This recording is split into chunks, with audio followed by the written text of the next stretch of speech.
and the day will begin. Um, Briefly recapping our previous adventures with this little motley band that has come together over the past couple of days. Um, After finding your way to the village of Pentrefari Moor and meeting the villagers there, you agreed to help out a bit with some missing uh, youngsters. Youngsters is a harsh word. Young women is the better way to put that, of the village, in exchange for the help that had been given from Sham, and also with hopefully the possibility of more help. Uh, Searching around the town, looking for clues. Eventually, you all set a trap to try and discover where these young Selkie women had been disappearing to, and using Menda, or Omenda, I'm sorry, as bait, Blurb. uh, you all caught sight of the things that were taking these young otter folk. Um, a strange horse-like creature, a strange plant-like creature, but with equine shape, that a couple of you identified as a kelpie. And not just one, but two. And the battle that followed was harrowing, and a couple of you nearly died. Um, but ultimately, you prevailed, thanks to not allowing the creatures to escape to the water. And in doing so, not only did you save Marigold, the young daughter of Sham, the kindly otter folk that had picked the majority of you up on the coast after a shipwreck, but also her friend, Mira, who had disappeared the night before, not yet dead. And as thanks for this aid, the village of Pentrefari Moor gave you little charms, the blessing of Mananen, to help with your passage down to the city of Dinas Undad.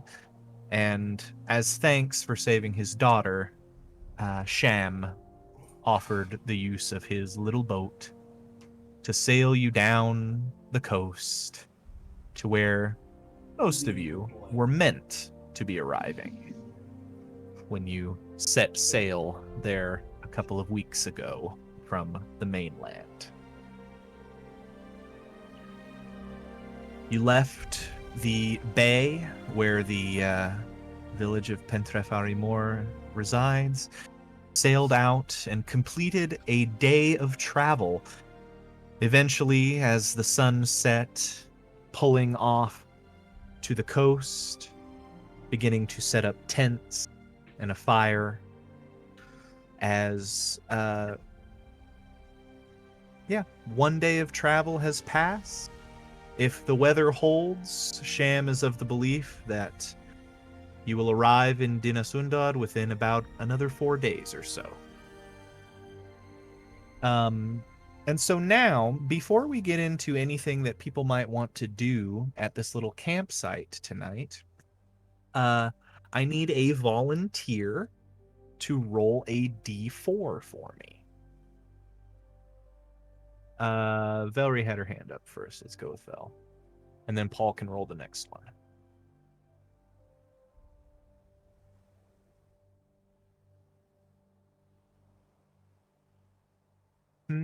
One.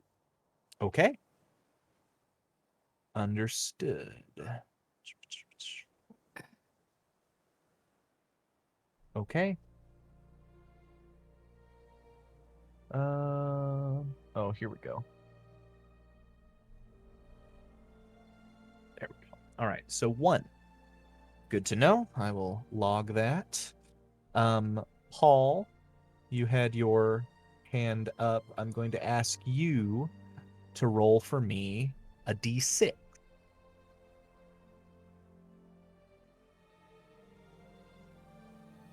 That's a 3 there, boss.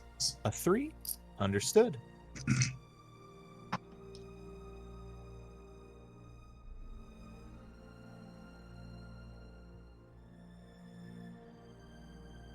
All right. So, you all have arrived at this little inlet. Sham is making sure the boat is taken care of as a fire is set and tents that have been provided by Sham as well are being erected. There are only 2 tents, but they are rather large. So, my friends, what would you like to do?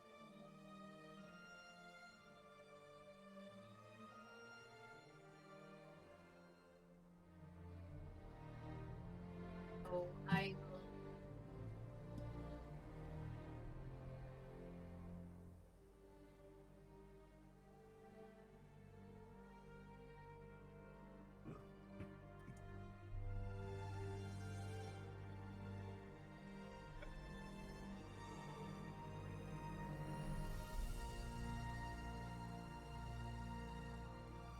will. Well,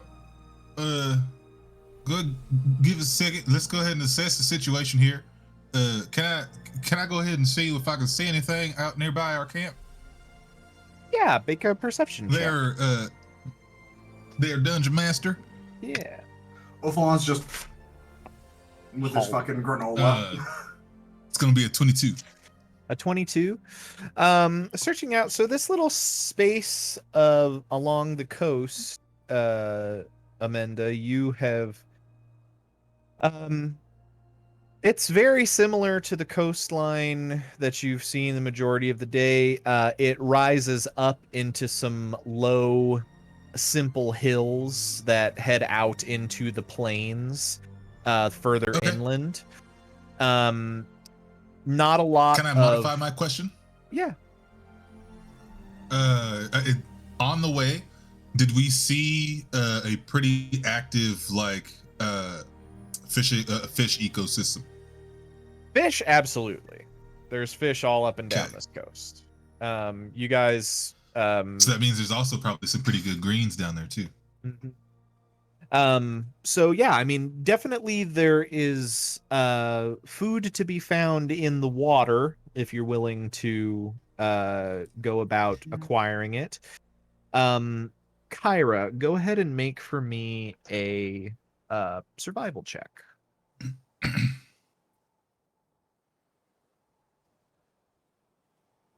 14. With a 14, Kyra, you kind of start you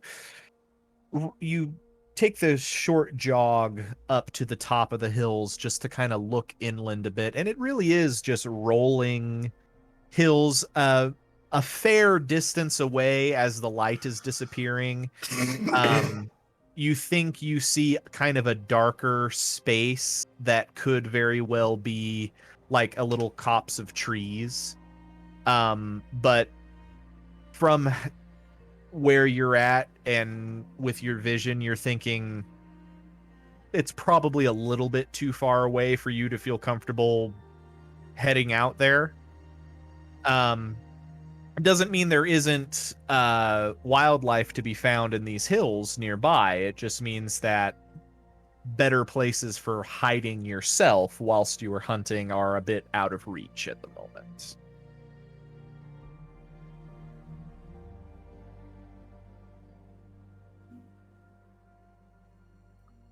Yeah.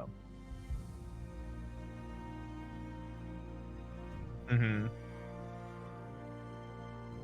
Yeah.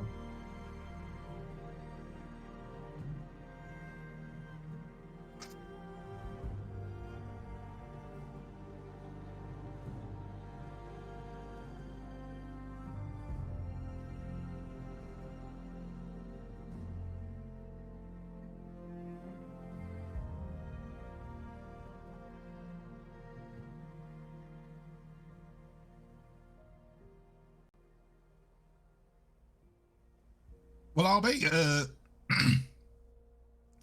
I can go ahead and hit the waters. Oh, Paul's still delayed. Is it really? Is it really fucked up, bro? Yeah, Is it you're really? you're coming in Damn. real late No. because you keep talking over Vel, and you're clearly not trying to, but like you're waiting, and then she's waiting, and then when Vel starts again, you start again, and it's like you can tell it's just a delay. And also, you just laughed like 10 seconds after the thing that I said that was funny. So, Mm, here. Does Discord need to update, Paul? I don't think so. I did Nope, update it Discord does today. not. That's the only reason I was asking.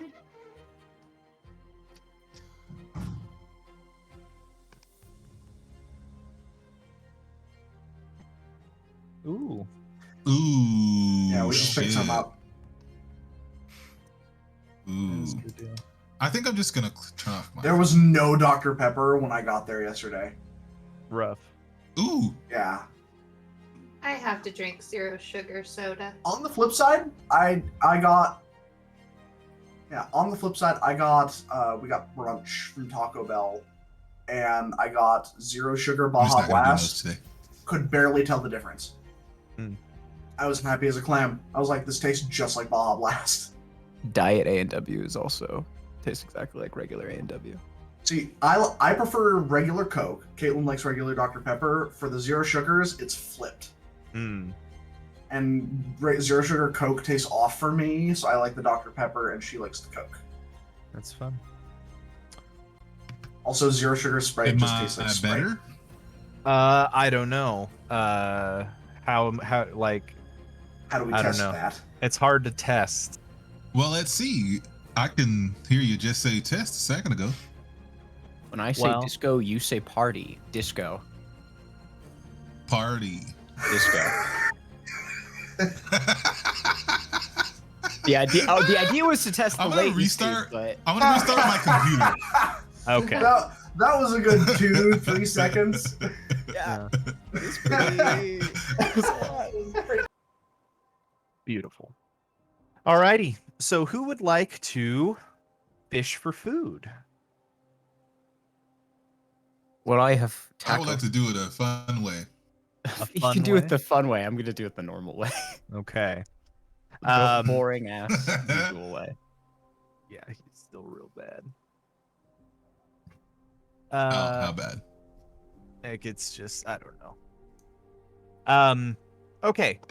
We're gonna start Menda. I'm gonna ask you what is your fun way? I want to like just swim in the water and just try to collect some fish.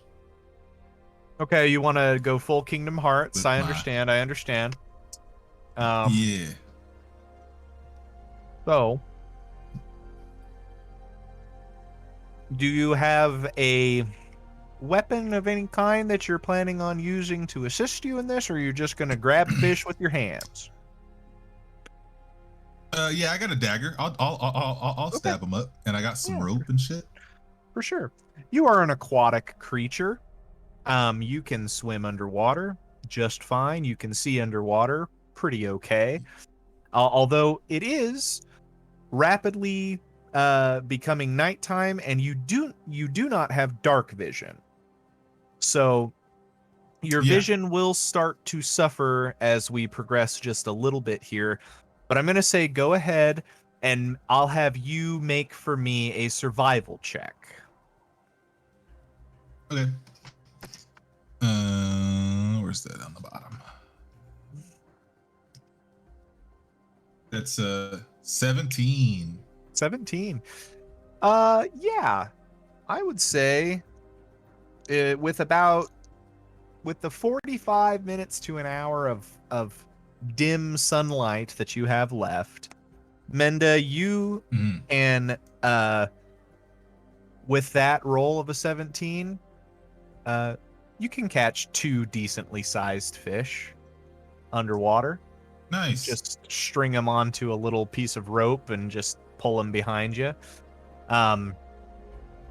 you have a pretty large crew here, and decently sized for you, who is the smallest member of the party, is different than decently sized for some of the larger members here. But you definitely have caught at least a couple of fish here. And Nice. then Ewan, Oi. are you going to break in the new fishing tackle? That'd be splendid. Alrighty. Put it all Fishing together. tackle is going to be considered a tool. I don't believe you are proficient in fisherman's tackle, but I don't believe anybody is. So you won't be Yeah. adding your proficiency bonus to this, which is only a +2 at this time anyway. But what you will be doing is you will be adding your wisdom modifier to this roll. Stellar. Okay. So yeah, just roll a wisdom check for me. Am I underwater at this point? Yes. Oh. Okay. Keeping in mind, of course, it is the end of the day. End of day. Of course. I also want to read fish. Yeah.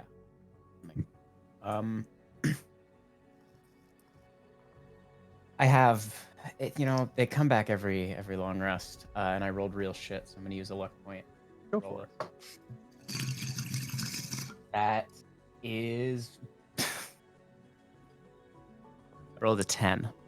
A However, 10? keeping in mind, I do have the Wanderer feature that says I can feed up to 5 people provided the land offers small game, water, and so forth. Then absolutely. With that, I would say a 10 is perfectly adequate. Between Menda and Ewan, enough fish is provided for all. These are interesting fish here along the coast of Ayara. You see, as you're fishing them up, most of these ones you're catching are very shiny and shimmery on top, and then very dark at the bottom as they swim around. You presume for some sort of camouflage in the water. But yeah, they are just kind of these little silver fish, and between the two of you, you are more than able to acquire enough to feed everyone here tonight. Especially when bolstered with some of the simple traveling rations that Sham has brought with him. Not hardtack, since it's not that terribly long of a journey. He's actually brought real loaves of bread and other such things. But yeah, food is provided and prepared.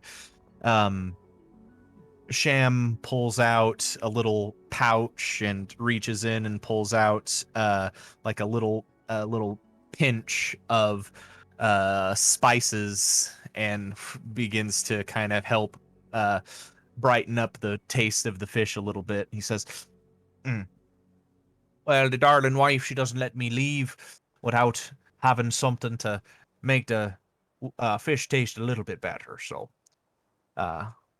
if you don't mind. And he helps to prepare, but dinner is had by all, and it's looking to be a somewhat calm night. The clouds have not yet returned, so it is still a beautiful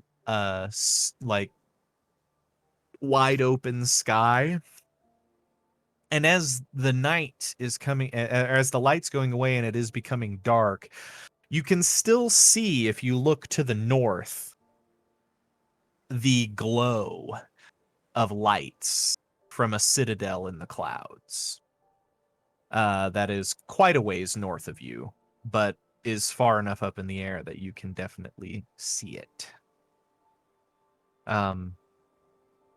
Sham, as you all are eating, chimes in. He says, well, friends, we've made it through a day and had naught but a bit of coral in our way and a couple of spots, and otherwise we've done quite well. And if we have 4 more days like this, we should make it to Dinasunda just on time. So I'm very happy to say that we should be getting you all where you need to be sooner rather than later. I would and he points to the little shell necklaces that each of you have been given from Tourna the day before. He says, or actually not the day before, earlier that morning, and says, I would recommend saying a few prayers to Manannan before you go to bed tonight. Just maybe we'll have a similar day tomorrow, eh? And now looking here, it is cold. This is not a warm space, especially at night. It's not freezing by any means, but you're on the coastline. There's wind. And honestly, the climate of Bruin is just very cold, generally. So the tents that have been provided are a bit less like actual tents with openings and more like lean-tos that when pushed, like when set up against the base of one of the hills, can provide a decent amount of shelter. Nobody's going to be, getting any levels of exhaustion or anything. It's nowhere near that cold. Right. But, for those of you that aren't used to being out in the elements, it is definitely going to be a little bit different than what you have experienced before. But sleeping kit is provided, as are tents, and we will go into a long rest unless there's anything else anybody wants to do before the night is over.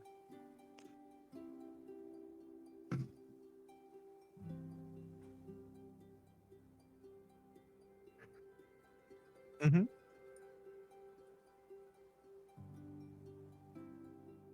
Mm-hmm. Yeah, for sure. Ulthalon kind of looks around at everybody. So, I don't think I asked. Why are you guys here? It's been a weird couple of days. Things get jostled loose.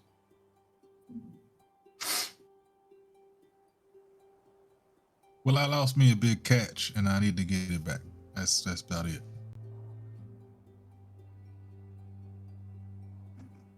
Well, it was a mighty bit of gold that I done got, and found it out at sea. See, I'm supposed to give that to my supplier.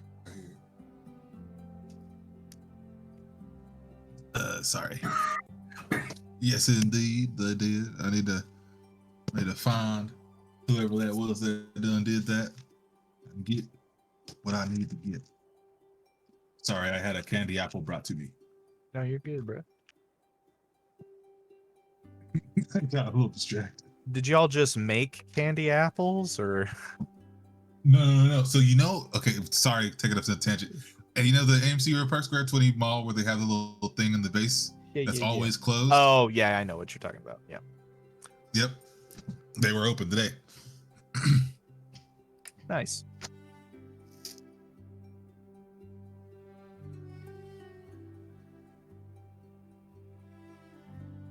How come?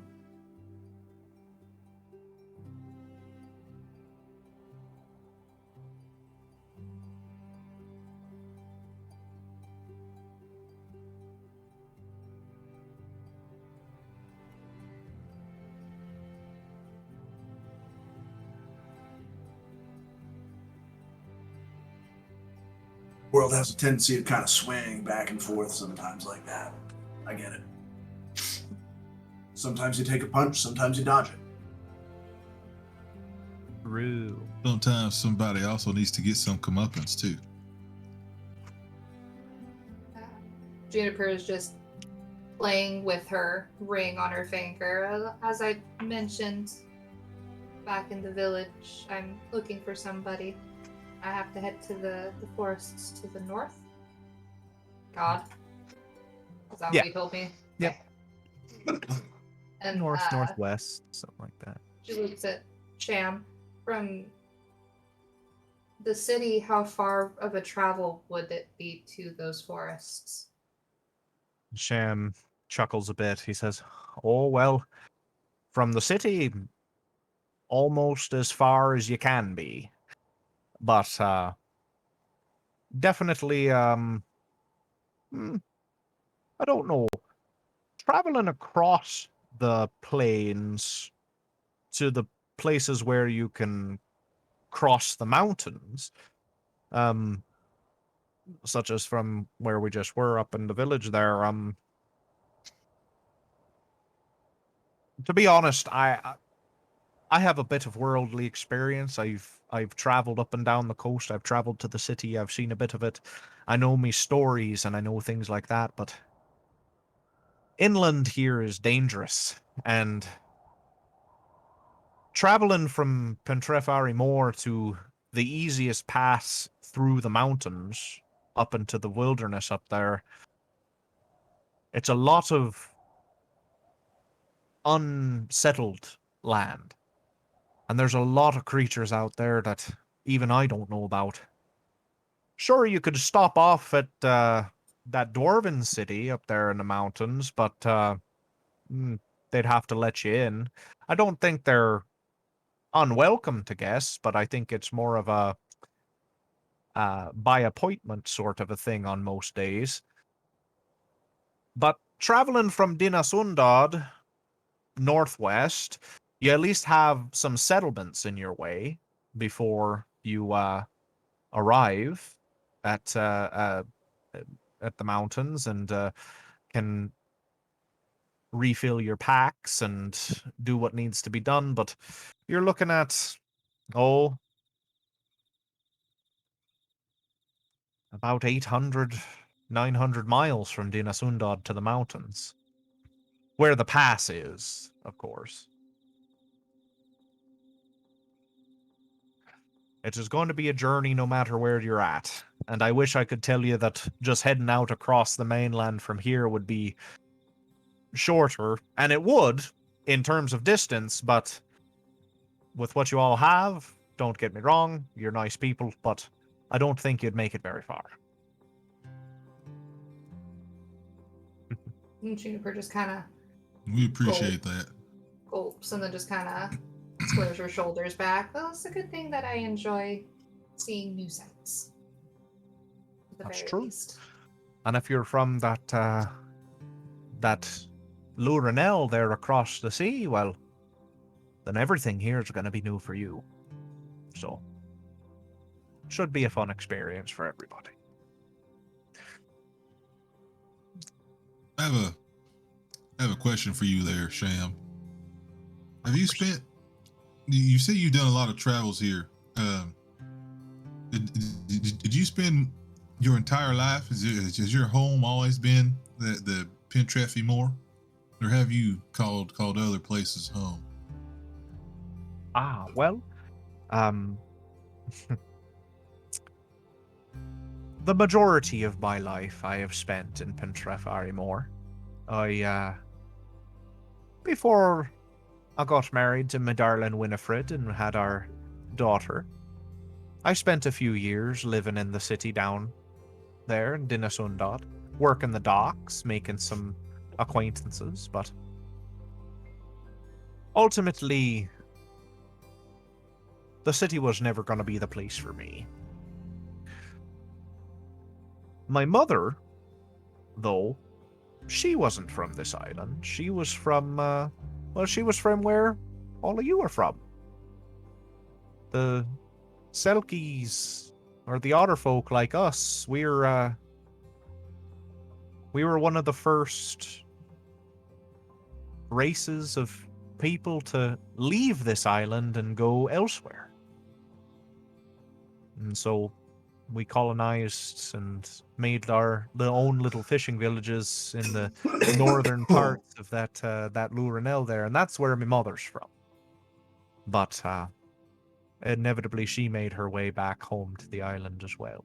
So most of me life, I've been in Pentref Arimor with a few years down in Dina Sundar, and I've sailed up and down the eastern coast as far as I could until the rocks and the weather were not as kind to my boat.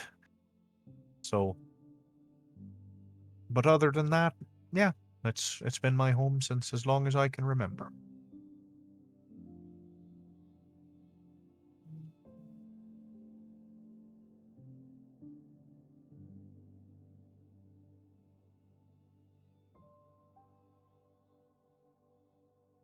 Mm.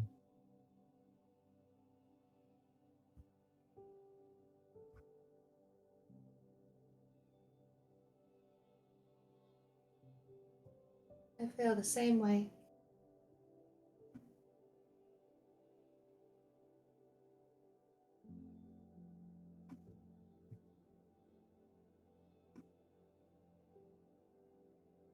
You know, sometimes there's just not a home for people like us. Sometimes you just gotta keep on the road, roaming around, finding our Mm. riches and glory. I had a home. I had a home until my caretaker passed away.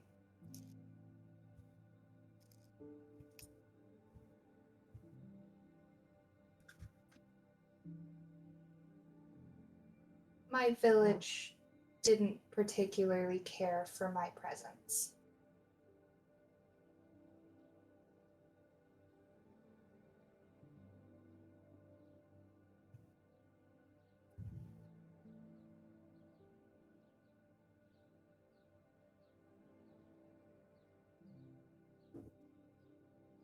Juniper holds up her hand and lets just a vine kind of sprout up, or like a flower. Mhm. The people of my village didn't much care for magic. Why not? Magic's awesome. Juniper gives Ophalon a very bright smile. Yes, it is. You see,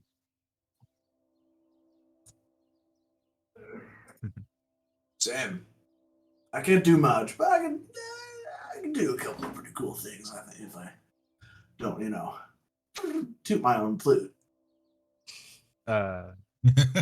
Sham gives a hearty chuckle and he says, "Well, all of you, if you had a little bit of magic before coming to this island, all I can say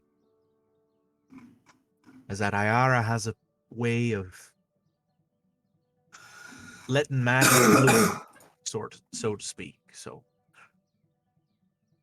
I think you'll find yourselves a bit more magical than you might otherwise have been while you're here.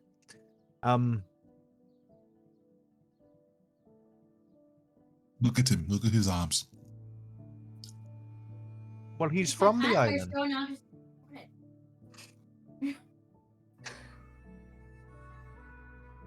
Juniper leans over and hands Kyra the flower. Here. Oh.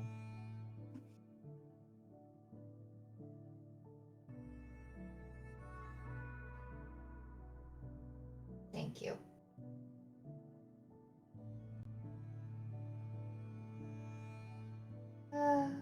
The cycle of life.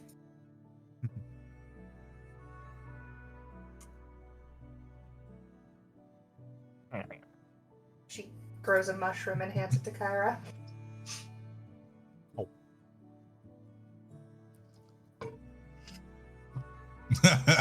Just eats it. Yeah. Does anybody else have anything they'd like to do before this night is over? Hyra?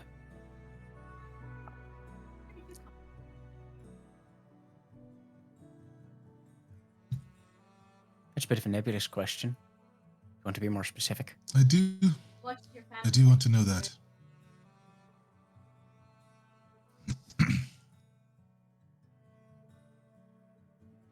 What are you? Well, we know he's an Eladrin. I don't know, and no. True. Well, no, the last one, the answer was no. What about your childhood? What about it? Do you remember it? You remember it, huh? Sorry, it's bad. Memory's a fickle little thing. I can't say. I feel as though I'm in the spring of my life. Perhaps I just don't have much of one.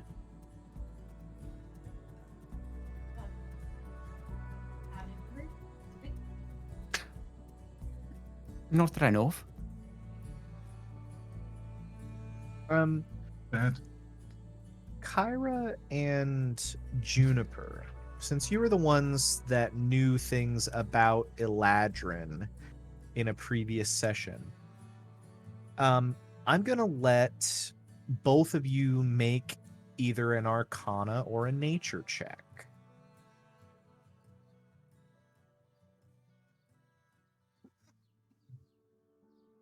Arcana, here we go. Apologies. 16 Nature? Okay. It's an 11 Arcana. 11 Arcana. I'll say this for Juniper. I think Eladrin have always been kind of like stories that your caretaker told you, and they were definitely part of. They're like the giants. You know, it's like they're the first creatures ever created in the world. Well, big whoop. How often do you see one of those? You know, and most Eladrin, you know, every story that she told you about Eladrin, was tales of the Wilderland. It was tales of an entirely different plane of existence from where you grew up. For Kyra with a 16, what I will say is you know a bit more, being that your mother had information about elves that probably a lot of other people in that village did not.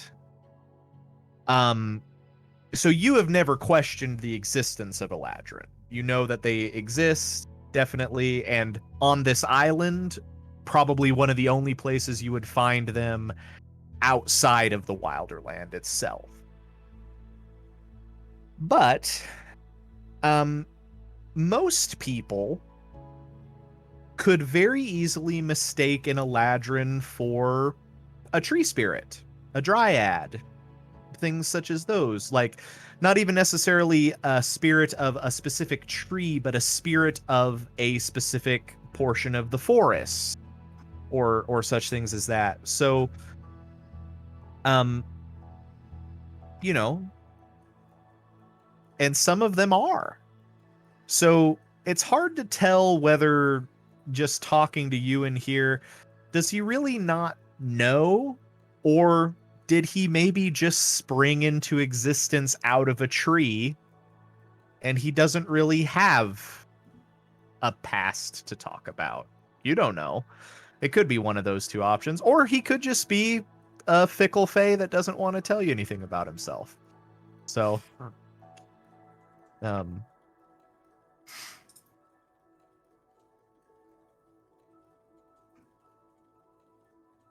What are you talking about? They've got all the same number of bendy bits. Amanda walks up, pokes What's your the point? fucking arms like, Well, wood is Tell that to a tree. wood is flesh. the organism is different.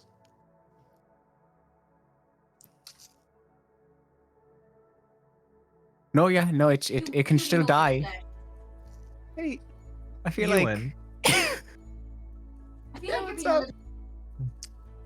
Hey, Ewan, can I ask you a question? Didn't Yeah, I sure. tell What's you? up? What's going on? What's Just going on? because I didn't, I feel I like you're don't, being reductive. I don't necessarily. You probably did tell us in the first session, but we don't have a recording of that, and I don't Yeah. remember. So, what kind of garments does Ewan wear? Oh, Ewan is wearing. I think he's wearing. Probably because of where he was. He's got like these like grass woven pantaloons almost. They like go up to just below his knee. He Pantaloons. at this point is barefoot. And is wearing like a little, not a little, but like a vest situation. It's open Mhm. up the center. There are no sleeves, and he has the cloak that Kyra attempted to ensnare him with, and we co-opted it for fashion. Yeah, for sure. For that sweet Eladrin drip. Yeah, just a That Ladrin drip. thing. So, but no sleeves. No sleeves, no shorts. So You can see you? all the way up. Yeah, could It you goes all just the way do up to me? the shoulders. Could you just? Oh, yeah, the wood goes all the way up to the shoulders. Indeed, there's no like ornamentation or anything. It seems to just blend into regular flesh right Okay. around at the shoulder. Good to know. At And this you point got in time. like pauldrons. I have a Lovely. I I don't have know an what that is. experiment. That's certainly a large word.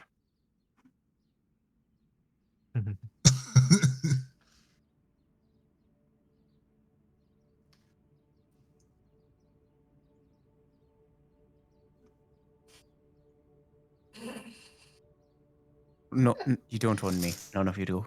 What? no. how do we get rid of him? Perhaps you can exercise me if you spin enough soul circles. I won't be able to follow. In this whole conversation, Be gone! Juniper just looks at Ophalon. Ophalon, I have a couple of questions for you. Where did you hear the word reductive, and do you know what it means? I don't like your tone. Well, you know, I mean, no insult. men I'm of just very performance always have surprised, words. pleasantly so. I mean, where does anybody learn words? I mean, you just kind of hear them one day, trails. and sometimes they stick, and sometimes they don't. No, I feel like normally you hear people say Matt things and wants then to- you listen to it enough times and you understand what it sort of means. Yeah, like that. Sometimes Yeah. it sticks, and sometimes it doesn't. Depends on how often Yeah, you I hear it. agree. What in the hell is a book? What? I asked what in the hell a book is. I do know what those are, but I heard you say the word, but I'm not sure. Am I pronouncing it right? Book. I do I have a book? No, it's not my pull first out time. one of the tomes that I have. Mm-hmm. Of I don't think I have a that are book. from the library. Mm-hmm.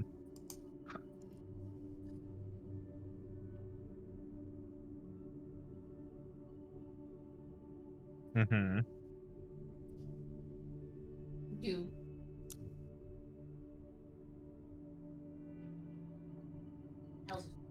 Some What in books the have hell are these little information. squiggles?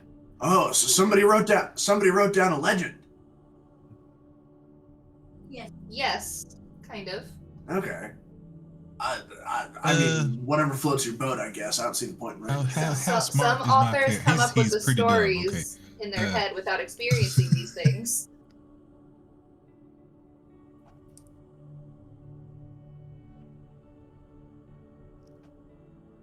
This is what Kyle, actually- have so I this what heard actually this story? happened?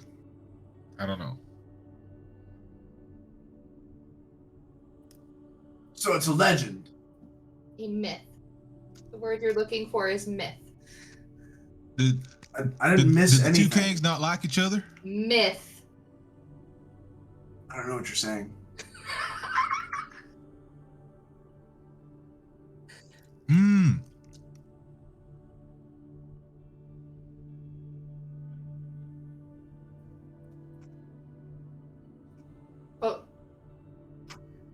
know. Ophalon, do you know how to spell? Do you think it'd work on the seasonal man we got over there?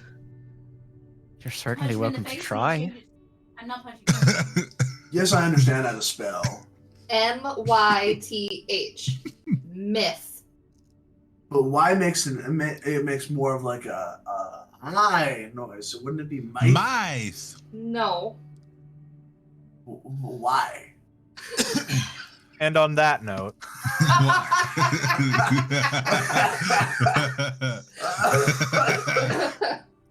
no, this has all gotten too silly.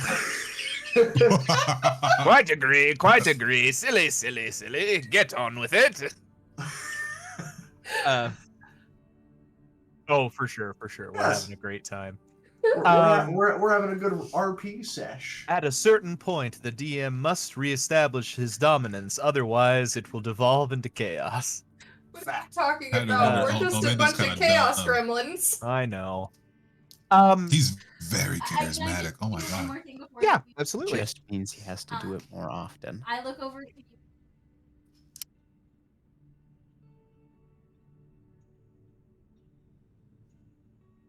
And you not No, these are words. no, these are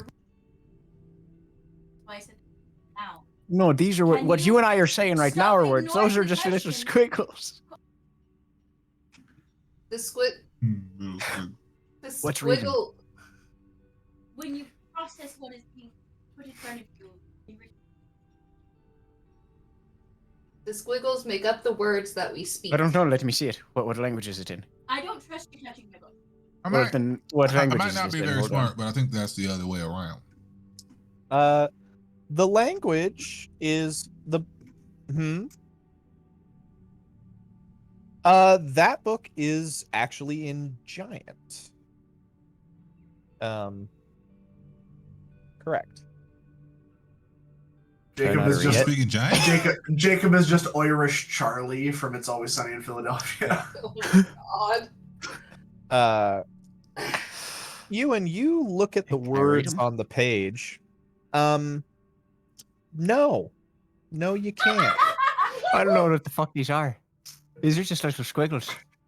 So why do you have to write down the stories? Why can't you just remember I them would all? say, Ewan, that you definitely cannot read the words as words and process. Like you wouldn't know how to sound them out. What it does look like to you, though, it looks like runes. You do know what runes are. Like you've seen runes. It just not even like useful runes. You've seen people that just carved runes into a tree. You just thought of them as like pictograms. Yeah, these Uh, look like. I recognize the runes. I've seen those before. No, they're not. You scratch them into trees to No, establish your dominance. No. Well, to tell everybody that it's your territory, you fight people to establish your dominance. Are you establishing dominance over the tree? No, No, you're I mean, you telling can't- people around that that tree is within your territory. You can't really own a tree, man. No, but you own you don't I own it, can, really. but it's because I'm not a penniless But hippie. it's where I get to fight shit and eat shit. If you try to fight shit and eat shit here, I'll kick your ass. Is Well, that the just idea. sounds like a house. Kind of, but what the fuck's a house? That's where you live. The No, thing we that were you in those crashed the other day. into. Well, I lived in a Yeah. giant hollow. A giant hollow is what I lived in. A giant hollow. Where was that? like a giant hollow tree. Sorta, yeah, A something like that. grotto? Or was I there mean, it water was big involved? enough that you could certainly call it a grotto. A tree The house. interior is is pretty- quite that sounds pretty spacious. cool. Yeah, kind of like a tree house, I guess. Oh, Whatever so that is. you're one of them fey spirits that came from money. No. He's probably just literally. Mm. I don't. I don't like it. Don't like that. Pity. I still think we should have sold him. He could have been should worth have. something. Truly, he's a full Hey, person. You can't just be selling a full Hey. You can't person. sell people, I'm gonna let. Amanda. Hey, whoa. You can sell people. No. That's Well, not legal. No. Morally wrong. I don't think Amendus ever sold people. I think he deals in doubloons. Yeah. I think he Certainly deals in attempted doubloons. it. I think he's. Do you need some shiny coins to rub together? Will it make you feel better? If I give Well, you I two am a little little short. shiny things so that you can rub them together, will that assuage your Where the hell anxieties? did you Well- get gold from? Who said I was giving him gold? It came from money. No, I found these for the most part. People drop things in the woods Where? often, I suppose. especially when they see unspeakable forms skulking within the undergrowth in the twilight. Such vile chimera never before seen on the planet. How do you know what a chimera is? What? And with that, No, you don't get to conversations go end with that. conversations are had. You guys are getting to know each other. It's an interesting night outside of civilization here on the island. You are along the coast. You have hills to your back and the sea to your front. Is anybody going to keep watch tonight? I'm gonna be in the water, but I'll be Okay. right back. I'm getting a phone call from work. Okay. Yeah, do what you got to do. Okay.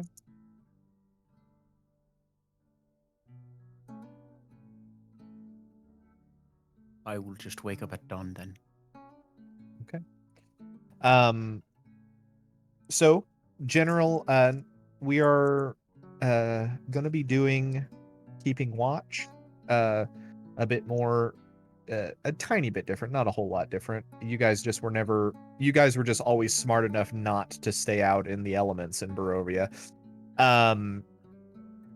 So in order to complete a long rest, you need 8 hours. And for this many people, that is going to mean you're going to need at least you'll need 2 watches to get through the night. 4-hour shift. You can do 2 watches at 4 hours each, or you can do 3 watches at or Well, the people who need actual amounts of sleep and actually do the sleeping can do like 2-hour shifts, and I can just cover the last 4. that's fair. I don't need much sleep. Okay. Yeah. He's just an elf. Perfect. So, who is going to take first watch? Kyra. Alrighty. As everybody settles into slumber, Kyra, go ahead and make a perception check as you keep watch over this little crew for a couple of hours.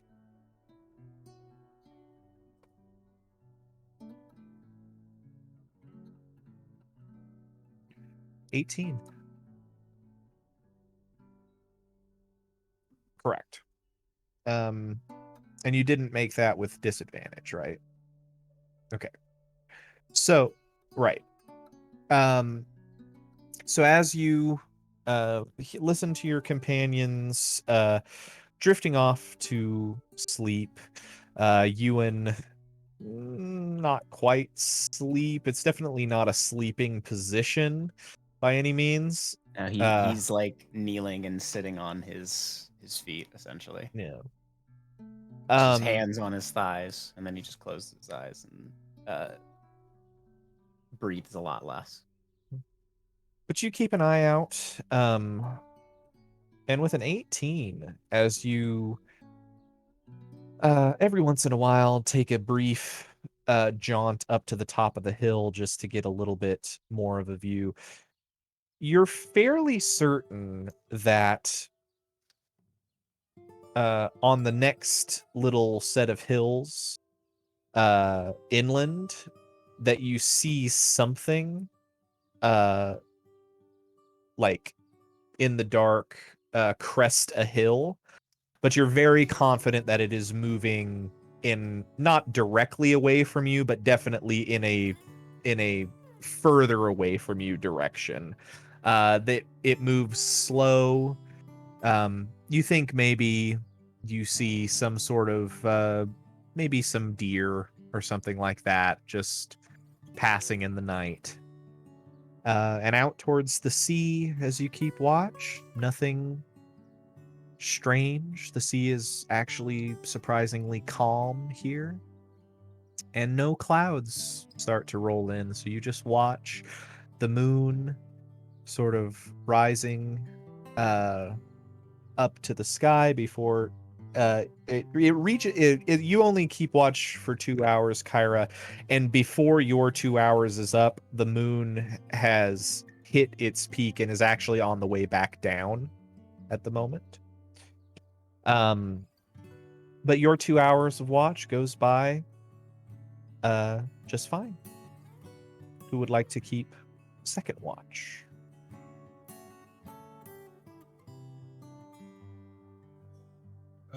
Waterboy could do it. Me.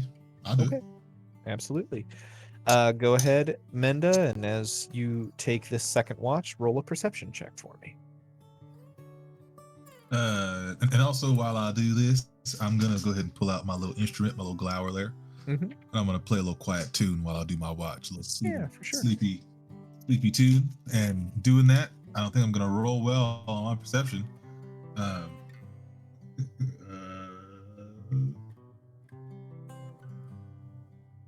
11. 11. Yeah, the watch passes from Kyra to you, and Menda, you set yourself up a little spot to keep watch. You pull out your glower and twiddle a little tune on it gently so as not to disturb your sleeping companions. With an 11, you look out. It's similar. The sea does not look agitated or disturbed in any way. It's quiet out here, and the embers of the fire are enough to keep everyone warm without necessarily causing a big glow here on the coast. So your 2 hours, Menda, goes by just fine. Hell yeah. And then our dear friend Ewan, Hello. waking from your trance, a 4-hour watch to be had by you until the early rays of dawn begin to shine over the sea. Ewan, go ahead and make a perception check.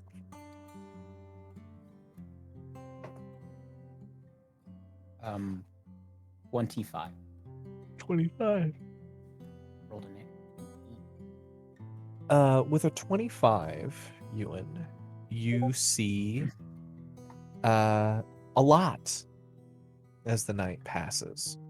Your hyper awareness, as you kind of take to your duty with gusto, you hear every time a fish jumps just out from your camp, splashing in the waves.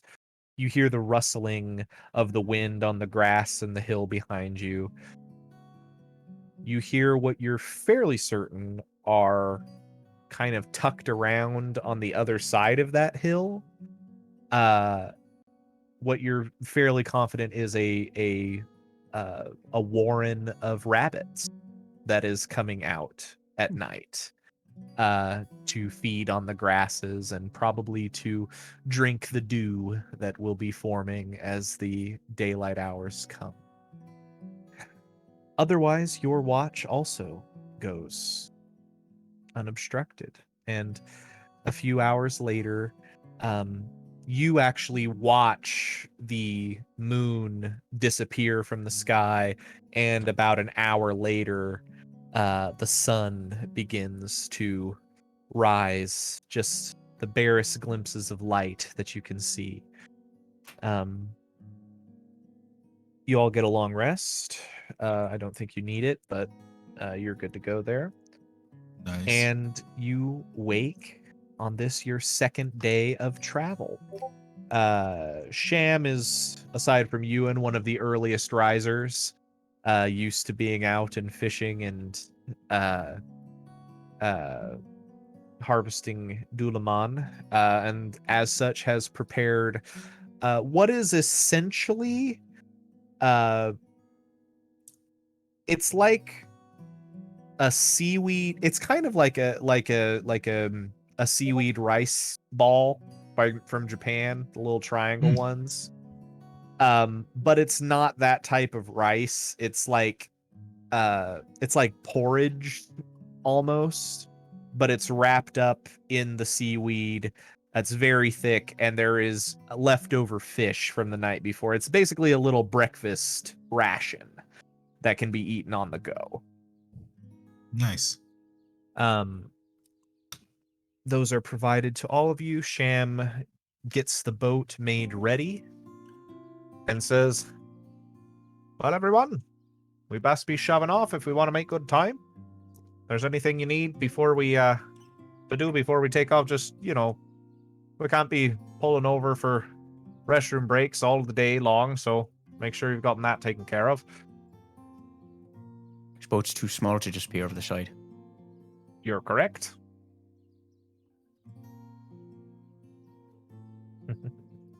Well, we can always just tie a rope and have us just swim to the side and, drift her off. Fucking going like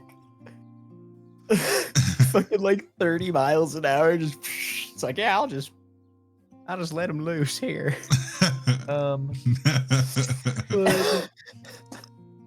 I have Valerie roll for me a d6, and Paul roll for me a d8. 5. That is a 5. A 5 and a 5. Good to know. Understood.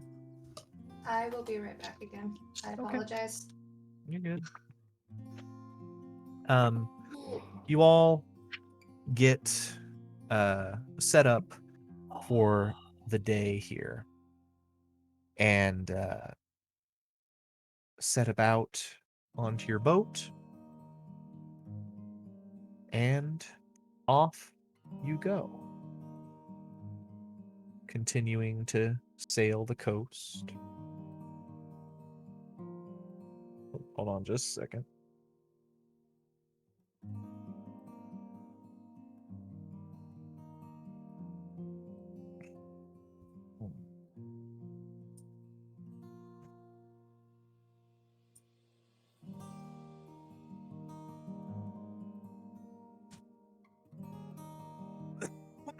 Got it.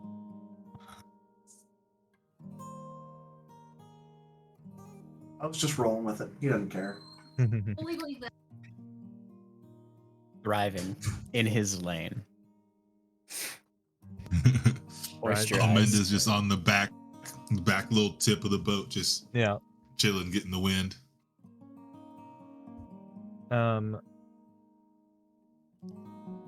Hold on 2 seconds, guys. I will be right back as well. Nobody asked Ophalon why he's here. He still would have liked it if somebody had asked.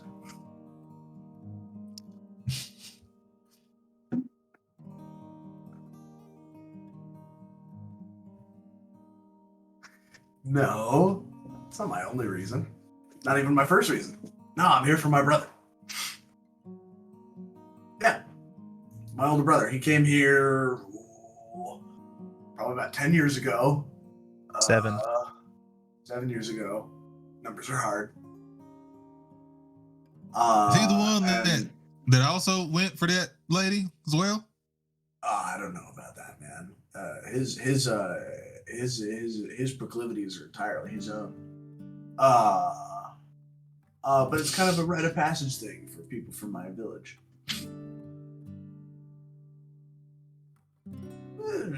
Bound, go on a quest for, or even just to walk among them, kind of get a lay of the land type of thing.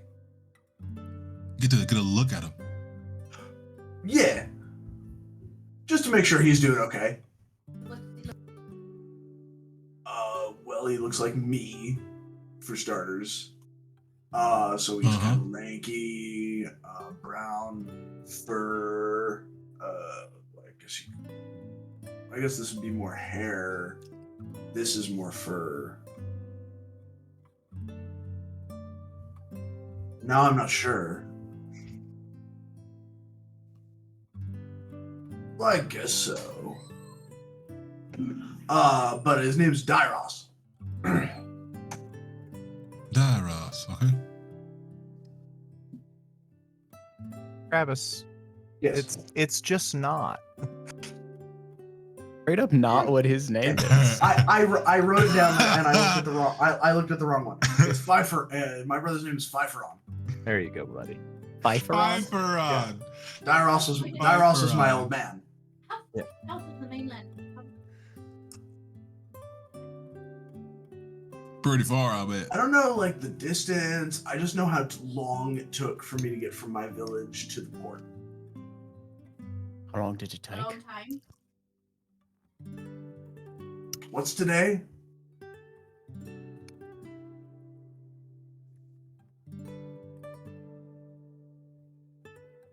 How long did it take me to get to the port?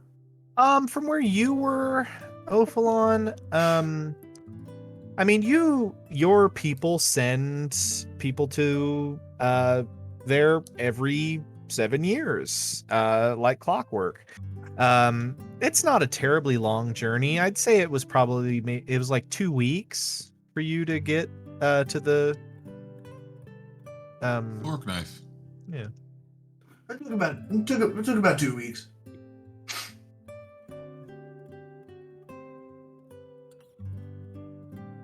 Yes. Yeah.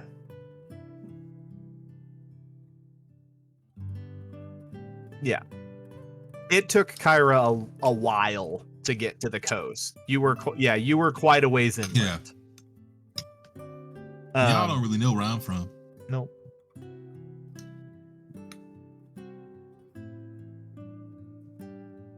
Yeah. Yeah, not even just from stories. Oh fuck, what did I rename his race? So you might want to put that in the Discord so it's easier to. Uthrig, yeah. Yeah. Yeah, They are hard. like Eladrin, their ancestry, and like elves, their ancestry hails from the Wilderland. They are definitely Fae. But they're not. Kyra would have had a higher likelihood of having seen someone like Ophalon in her life than having seen someone like Ewan. That's a little stranger. But you did see some of these frog-like people at the port where you got on the ship to sail across. Yep.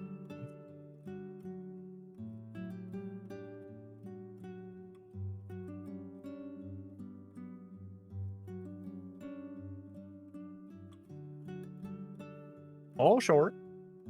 What you talking about? It's very hard work making sure the wind's always blowing behind us. What? What? Sure enough, Continue. Ewan's got a hand over his shoulder and just a light little gust.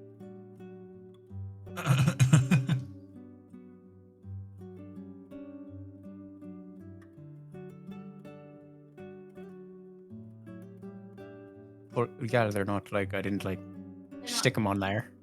Right. No, they grew out. I did to rub them against a tree for a while. It was kind of bloody. It was a pain in the ass. It hurt a little bit. Yes. Do they fall John. off? I don't know. I haven't been around that long. The antlers, I mean. Oh. So they're not horns. No, they're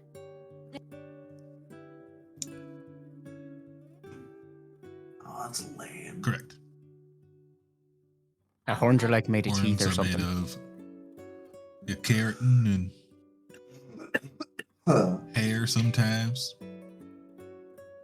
Whereas Well, that's and, shitty. and your fingernails for those that have them. As you can see, I don't. What the hell are fingernails? the things on your fingers that make it hard. Oh wait, your hands are made of Well, yeah, he's made of wood. He doesn't have. See, he is not. Well, I can't really speak. I don't really have fingernails either. you also only Okay, have 3 never fingers. mind on You don't that. even have hair either. Well, you see, To be fair, not all animals have hair. Oh, Minda, if yes. Well, there are some of my folk historically who have been able to do so, but it is very difficult, in fact, and you kind of have to train for that for most of your life. You have to adapt your line, because we. Not only that, but you also have to kind of because we are amphibious. We have to molt every now and then, so we gotta take care of ourselves and make sure we adapt the correct way, and I did not do so. I have various other adaptabilities that allow me to do other things.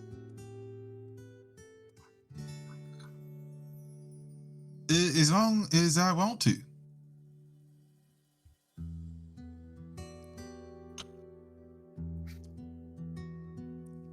Don't make me angry.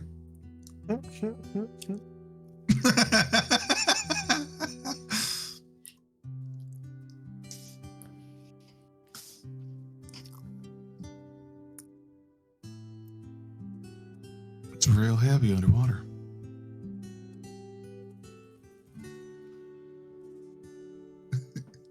Well, that's good. The day progresses on. The weather remains calm. Your progress is not, your speed is not impeded. It is another 12 hours or so of sailing along the coast. Every once in a while, Sham will look out and give a little grin to himself and maneuver the sails and catch the wind and head a little bit further out from the coast so he can hit the wake of some low waves to give a little bit of fun to what you guys are all doing. There are breaks to be had on the coast every now and again. Yes, Minda. Ominda would also definitely give Sham lengthy breaks at times, because Ominda is well versed in water vessels.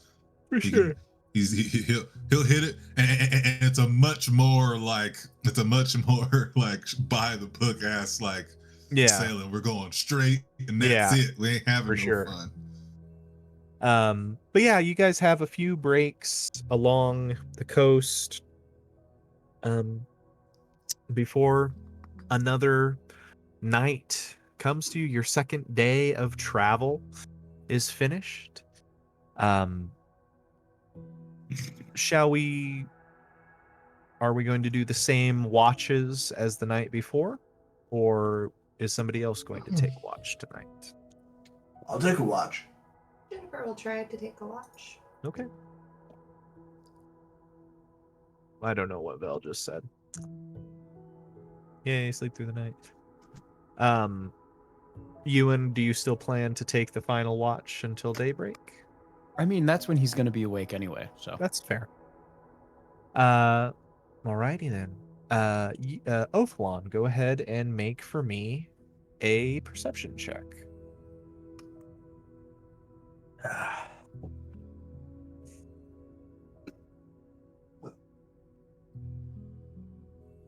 Ominda moves his lean-to a little bit into the water, so it's half submerged, and just. That's What- 2, bruh. A 2. Oh God! Ophlon, You're gonna give me Plus chills. nothing. yeah, for sure.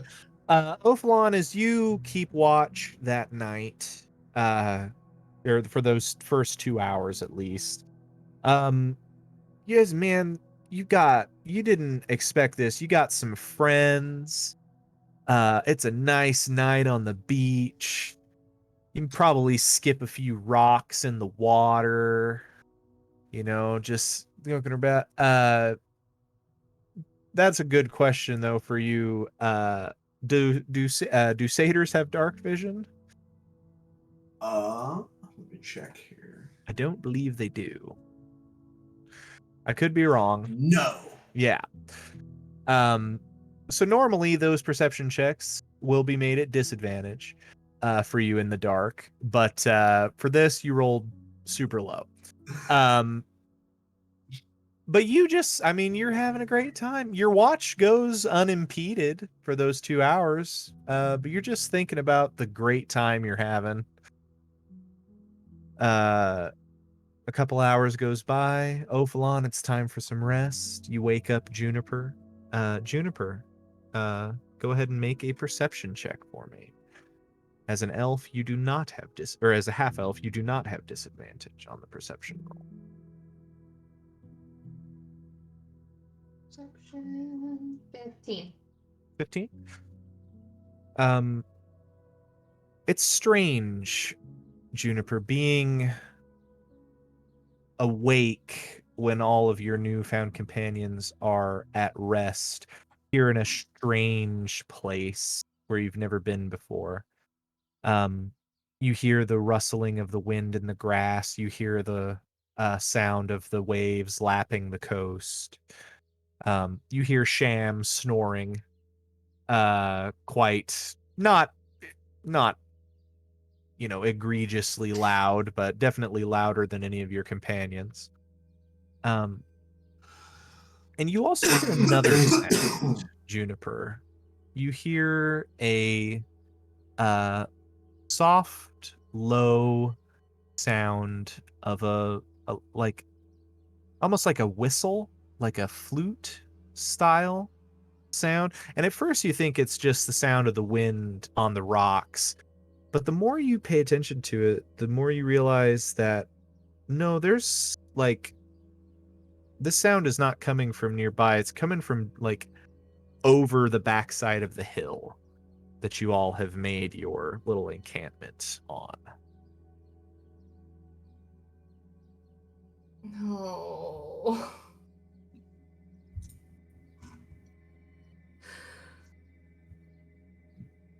Uh,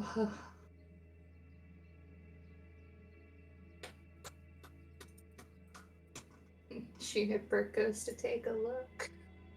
Yeah. Very well. How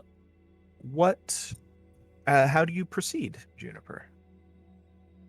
She's not really trying to be stealthy, but she's not being loud either. Okay. I'll say just make a stealth check as you climb up and over the hill.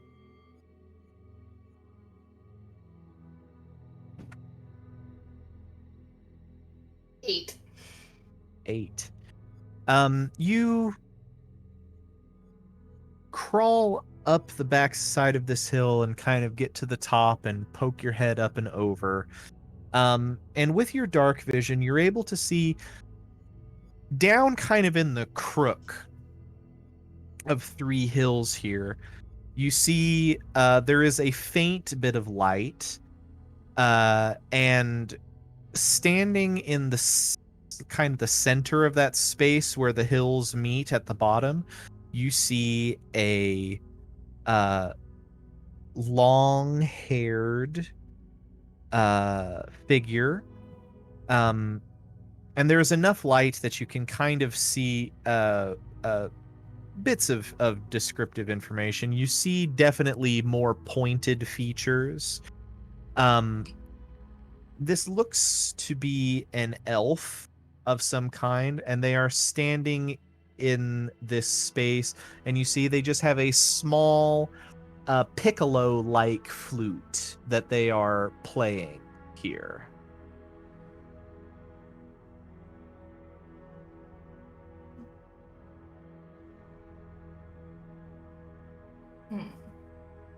Okay. She goes back to the group and wakes up Kyra.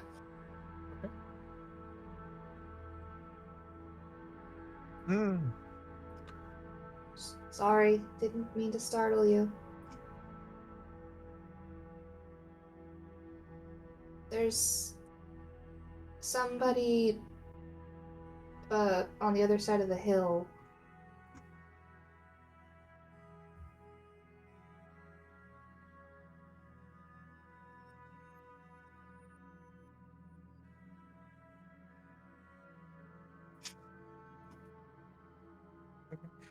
Juniper, Is are anybody you? else awake?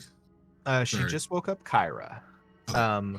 So Juniper, are you going to accompany Kyra, or are you just going to let Kyra go and see what's going on? I'm gonna go with her. Okay. Let's see here.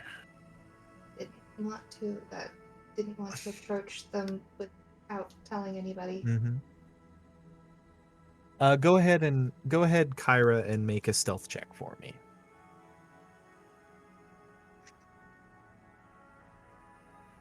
Nice.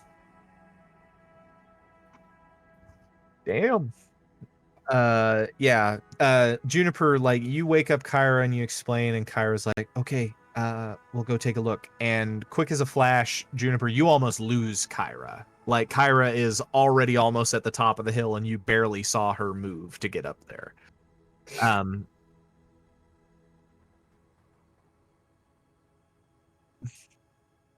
Mhm. You head up there, Kyra, and I will describe the same scene to you. You see down at the center where these three hills kind of meet, you see a long-haired, rather lithe figure. They have a small piccolo-like flute in their hand that they're playing, and they just have this kind of soft little serenading song going. Do, do, do.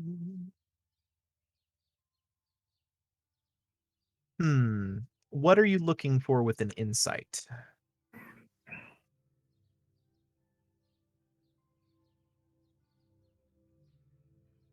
Okay. That's gonna Yeah. Yeah, that'll be a bit more of a perception check than an insight check. But yeah, go ahead and make a perception check.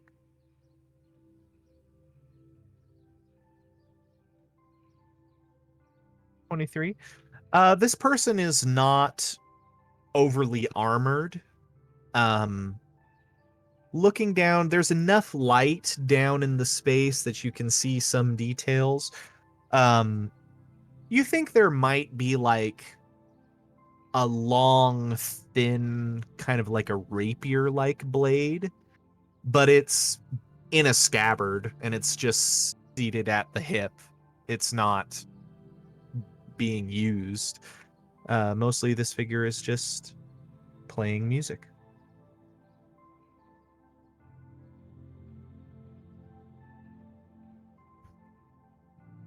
Okay.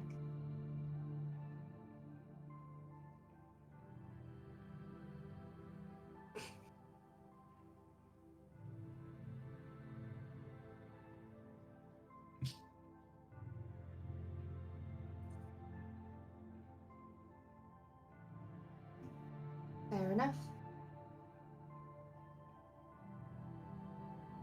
Okay. Yeah. Sorry for waking you up.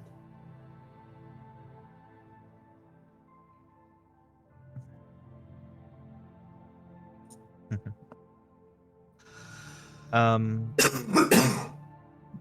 The end of Juniper's watch comes, or at right about the time that Ewan is waking from his trance.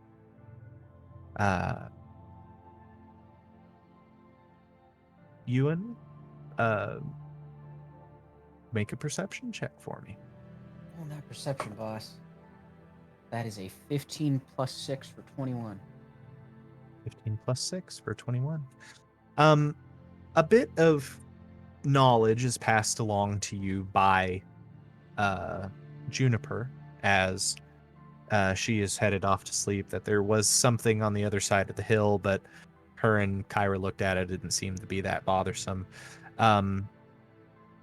all the same stuff. You hear the water and the grass, and after a time spent actively listening for it, you do catch the sound of that music coming from the other side of the hill.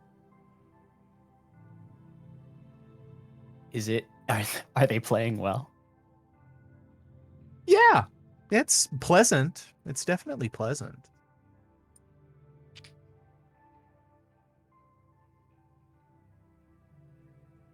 Good to know. We'll just All right. enjoy. Approximately 20 to 40 minutes before the sun begins to rise, the sound of the music dissipates, and you're left with the sounds of nature around you. But all of you wake up once again and head about your third day of travel. Travel. Correct. Shoot. Gonna go ahead and roll for weather. Ooh. Well,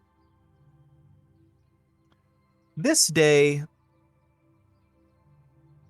as you all are preparing to leave, there are some clouds beginning to appear. Not necessarily dark and threatening clouds, but it isn't as clear of a day, and the wind is a bit harsher than it has been. And unfortunately, is not blowing in an optimal direction for traveling south. Sham kind of looks around and he says, I mean, we could wait a bit and try to catch the wind, or the other option is we walk along the shore for today. But whatever the rest of you want to do, I'm happy with. We just have to wait until we can catch the wind at the right angle to be able to head south from where we are. So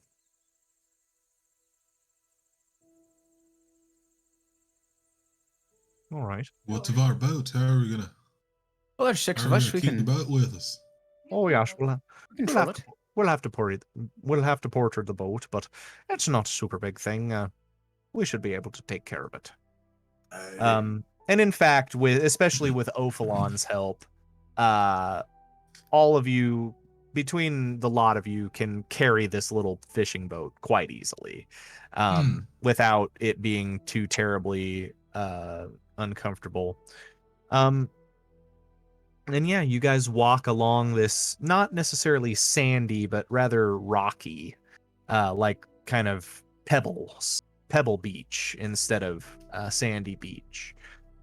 And you walk for a good half of a day until Sham feels confident that you should be able to get things back in the water. You do, and you begin to travel again. You've lost about a half a day of travel because you had to walk for a while. And you do walk much slower than the boat. So a bit of time has been added on to your overall journey, but you continue until once again night comes to you. You are set up for the evening, and watches can begin again. This space on the third day, as you are sailing around the end of the coast, you actually see a small inlet that Sham starts to maneuver towards as the sun is beginning to set. And he says, oh, you'll enjoy this, everyone. You'll enjoy this. This is one of my favorite camping spots. And he sails in. It's not anything as extravagant as the bay that Pentrefari Moor has for harvesting its kelp, but it's a simple inlet with a stream letting out from the land into the ocean here. And Sham gets you to shore. He says, we got to carry the boat again, but it's just a short little journey on this one. Lifting it, you all head up following the stream. Well, hold on. There we go. Does loop mean nothing anymore? Dude, right? You Does all the word head, loop mean nothing to you? yeah. You head up this little stream a ways until ahead of you, those of you with somewhat decent perception, see a cave opening that this stream is coming out of. And Sham turns and gives you all a little bit of a wink, and he just says, we can put the boat down here, and I'll show you where we're gonna set up our camp for tonight. And he ducks down into the cave. Well, what kind of thing you got us doing here, Sham? I don't know how I feel about this here. It's Come called on. camping, Omenda. You'll see. We won't even really. We'll be able to have a door tonight. It'll be nice. Besides, there's a river you can sprint out of here as fast as you need to. Yeah, I suppose I can hit my little happy ass in that water there. Well, all right. And I just kind of get his go into the cave. And for any of you, Sham is, he is a bit older and he is kind of stooped, but Selkie are, on average, quite tall. And those of you that are above probably 5'5", you do have to duck to get into this cave. It's not terribly tall until you've gotten in just a little ways. You follow the stream, your feet get a little bit wet, but eventually it does open up into a cavern. And you see a small freshwater waterfall exuding from the back wall that this stream is coming from. But this grotto that you have entered is covered the entire ground in moss all around the space, and you see small glowing toadstools that just sort of give a soft glow to the inside of this cave. Can I get a quick look for safety and for coolness? Yeah, go ahead and make perception check. Make that perception check. Man, I gotta blow more weed on my dice. That's 10. Okay. With a 10, searching around, this is a very comfortable space. You fit in here very well, and truthfully, everybody fits in here rather well, because once you're through the opening of the cave, it into where it actually opens up, it is fairly comfortable. Everybody can stand to their full height. There's enough space for people to spread out a bit. And looking up, Menda, you do see there is a small, like, fissure at the top of the cavern.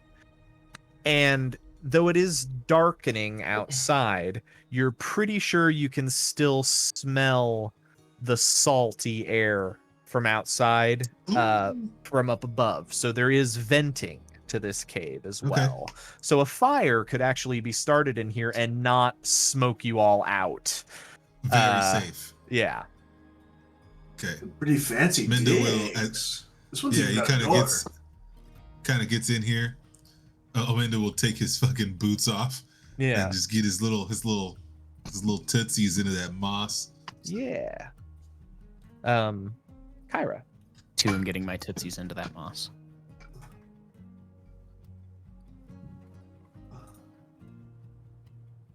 Mm-hmm. No, I had to smoke him out. Yeah, he's hotboxed. Hilarious.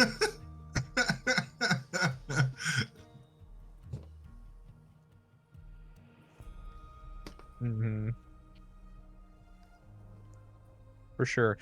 Sham says, "Well, that's kind of what I meant. We got the tents and the canvas. We can use one of them to kind of block up the door a little bit, keep the wind off of us, and we can use the other if anybody would like a little bit of privacy to kind of sort of. This is a nice little spot. Nice little spot. I discovered it.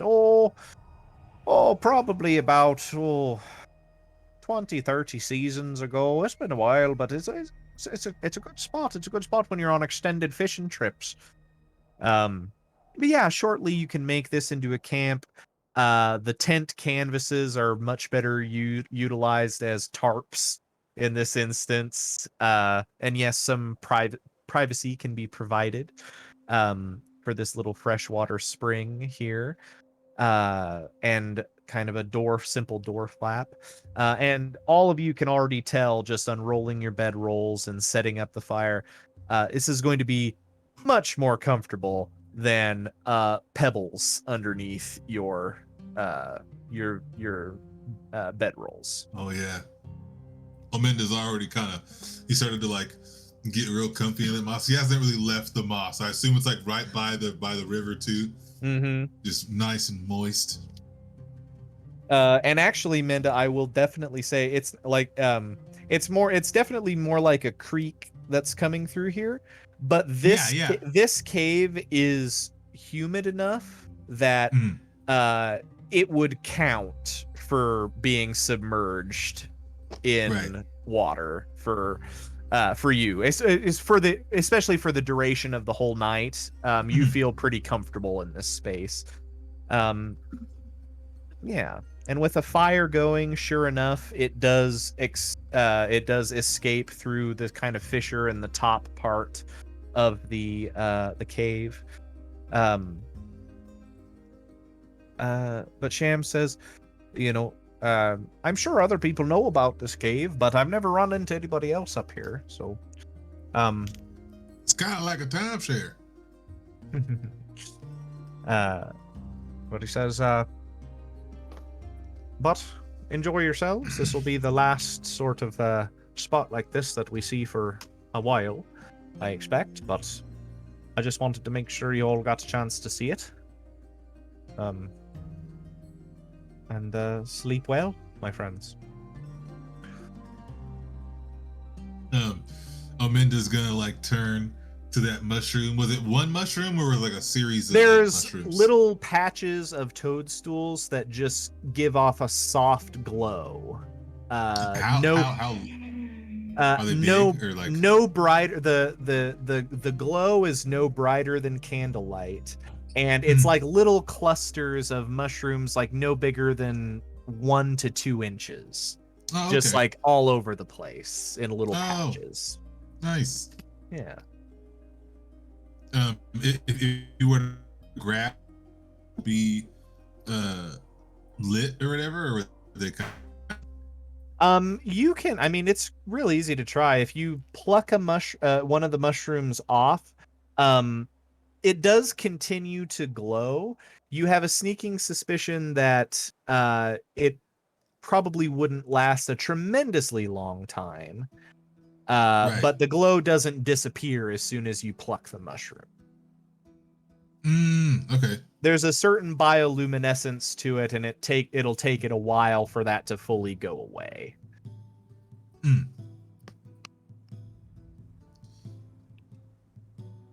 Kyra.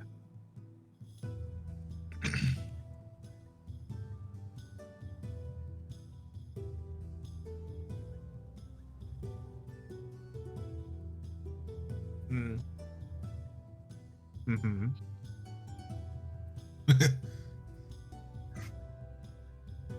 Yep.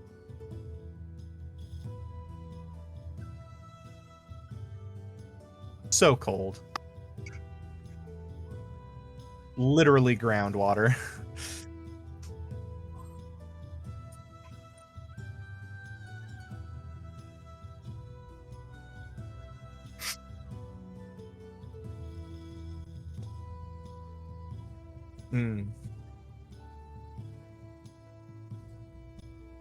Right.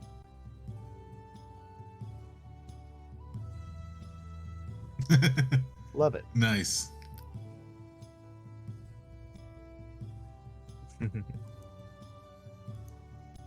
Yeah.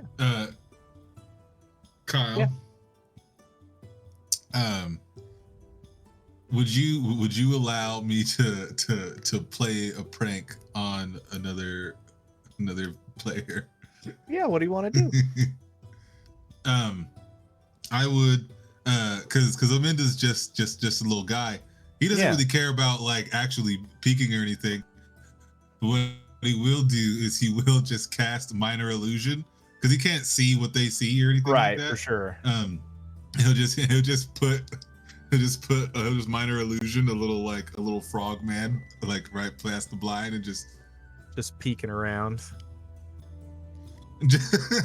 just there.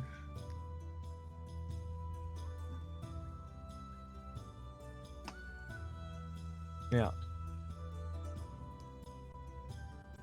Yeah, for sure. And your It arrow just goes right through. your arrow strikes through and clearly goes through it, and you just hear it into the moss behind it.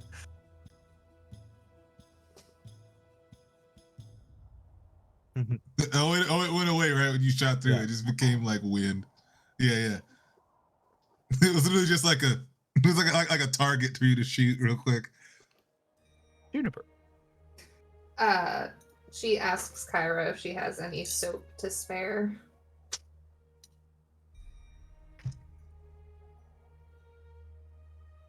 That's what I need it for too.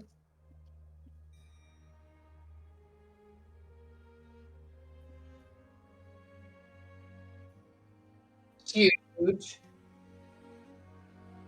Jesus Christ. You guys knew a soap maker or something. Yeah, fair enough. But yeah, this is a lovely little place. There is space to wash and get yourselves a bit more comfortable for the journey ahead.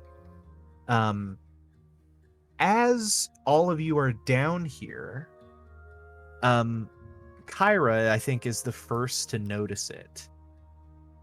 You see just a simple, like almost ethereal, like little face that's near some of the toadstools. And then as soon as you look over towards it, it just disappears. And then another couple of minutes goes by, and once again, near some of the toadstools, you see just a simple little face. And it's hard even to call it a face, but it definitely has the proportions of one. But again, when you look over towards it, it just kind of vanishes from sight.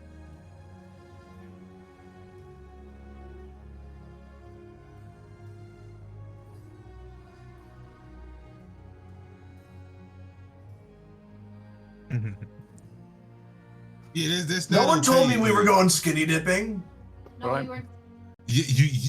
Yeah, no, you weren't invited. It was just her. She went on her own. Yeah, Well, that's not very fun.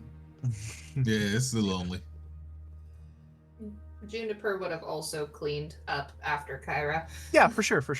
We're getting that. Yeah. But Smell like dirt. They can't find you.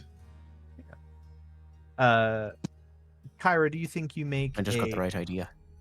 do you think you try to investigate a little closer to see if you can go ahead and make an investigation check? And this would not be a disadvantage in any way. So I will inspire with my bardicness. go for it. I think it's a D6, right? Or is it a D4? Level 3? D6. D6. Perfect.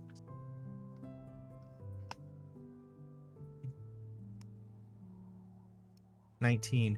You go over towards the last set of toadstools where you think you saw this little face and start looking around. And sure enough, as you get closer, you're taking a, what did you roll? 19? Yeah. And you get close and you're looking at it, and you see just a faint little shimmer of movement by the toadstools. Like something that is trying not to be visible, slowly moving, ever so slowly.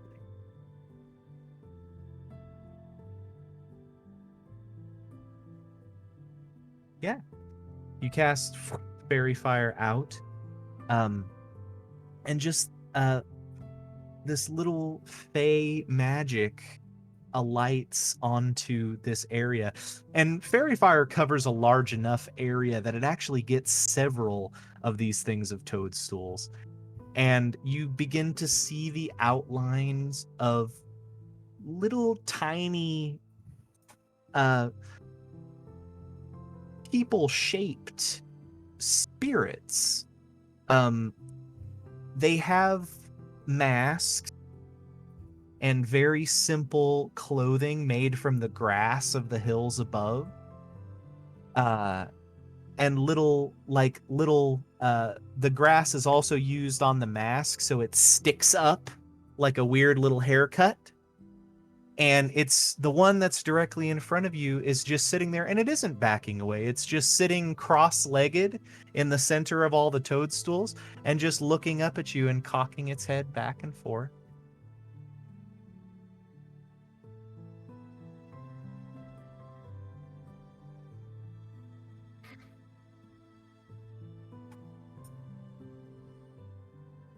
Mm-hmm. Mm-hmm. Yeah.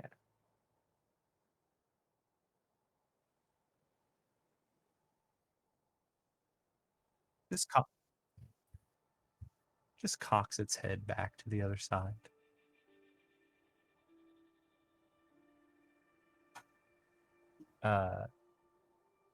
When you mimic the movement, it like leans forward and like grabs at its knees almost excitedly. It's like, ooh, I have a playmate. And it starts trying to do things faster to get you to mimic it more. And it's like choo, choo, choo, choo, cocks its head, looks back, looks up.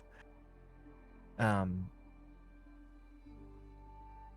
then as you're sitting there kind of messing with this little it stands up, and at its full height, it's no taller than about 6 inches. Yeah, he's no taller than about 6, and he looks like a doll. He's got the mask-like face. He's got the grass kind of coat almost and hat. And as it stands up and just kind of leans in like it's looking closer at your face, it leans back again, and then you see it looks kind of up at your shoulder, and it disappears, and it appears on your shoulder and just kind of starts gently studying the bow on your back.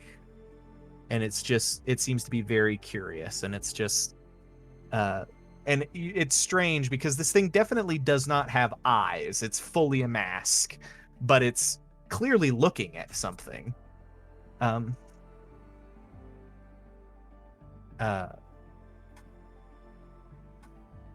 It looks at your face, and it gives just a little nod.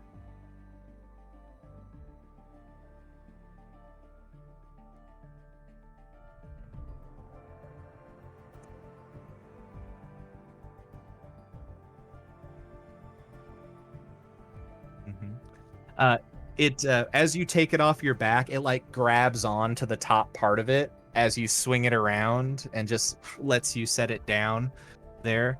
And you're sitting there with it, and it starts to look at it, and you see now its actual limbs, its arms and legs that stick out from the grass are they glow with the same type of phosphorescence. Now that it's fully solid, it glows with the same sort of phosphorescence as the toadstools, but a bit more.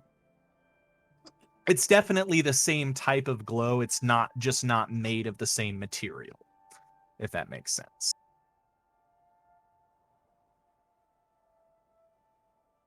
Yeah. go ahead and roll for me a Arcana or Nature.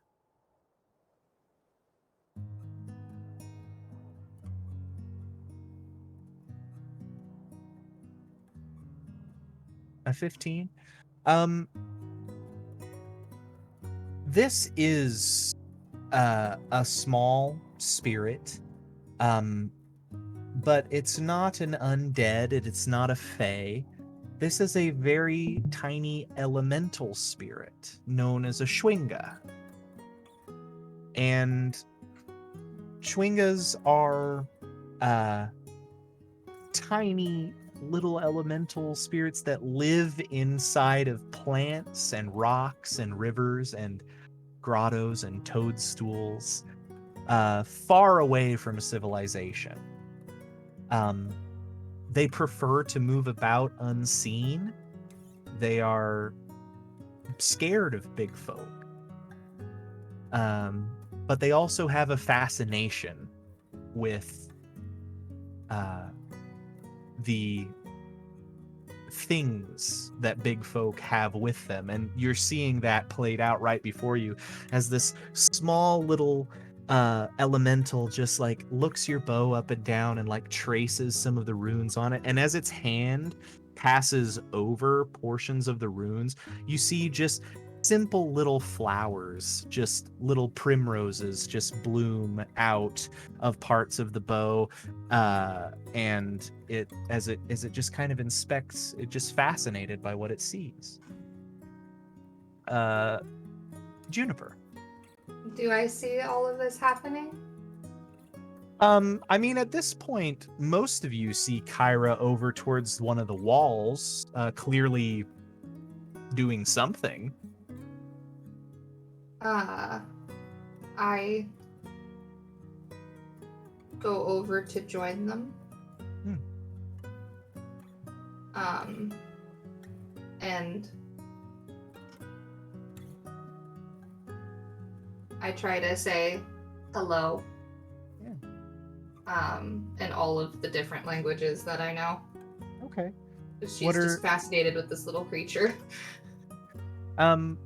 As you approach, Juniper, you start to say hello, and the Schwinga looks up from the bow and goes invisible, but its outline stays because it's had fairy fire cast on it. So you just see the outline of it just standing there stock still.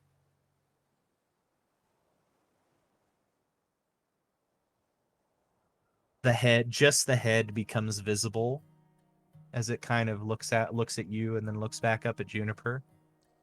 I know Common, Elvish, Giant, Goblin, Primordial, and Sylvan. Jeebus Lorenzo. You try to speak to it, it never answers you. When you speak to it, though, in just Common,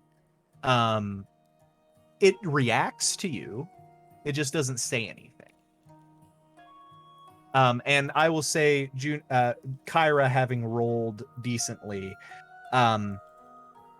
you've never heard of a single story where a Schwinga has talked to anyone.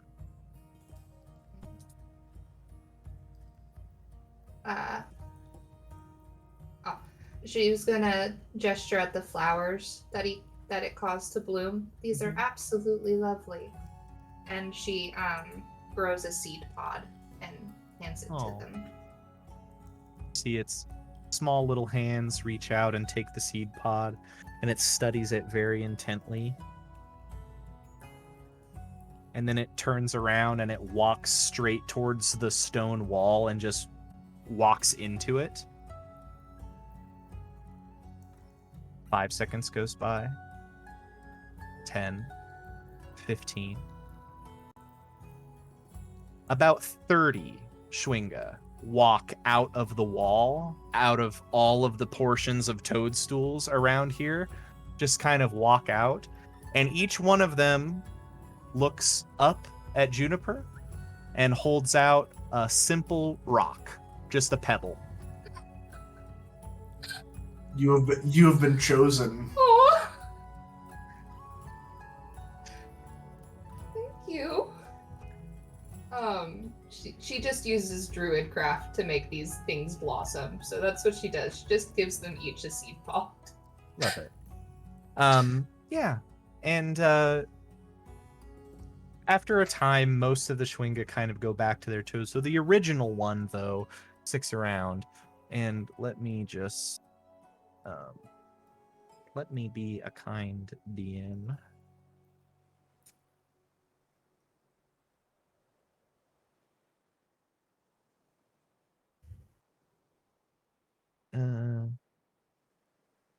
Boop. Let's see. There he is. Going to put this in one of the chats just because I want it to be available. Because you guys, I'm sure, will see these guys again. Maybe not exactly like this, but I'm going to go ahead and just put it in the I'm gonna just put it Monster in the glossary. the monster glossary. That's a good place for it.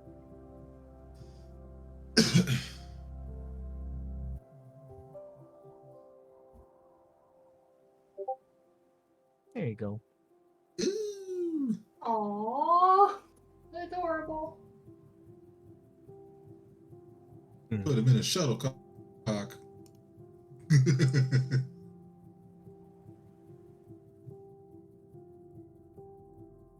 Hmm. Mm-hmm.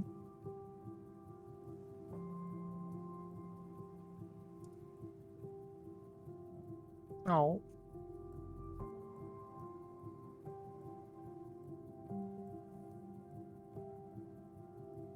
Mm-hmm.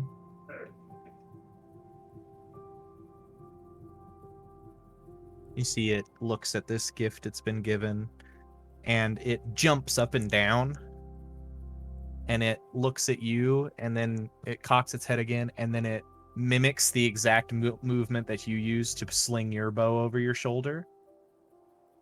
And it gives a little nod, and you see it patters forward and gently lifts off the ground like a fairy, although there are no wings, and it just goes right up, Kyra, and it just touches you right on the nose and vanishes. I hope they Kyra. liked the seed pods.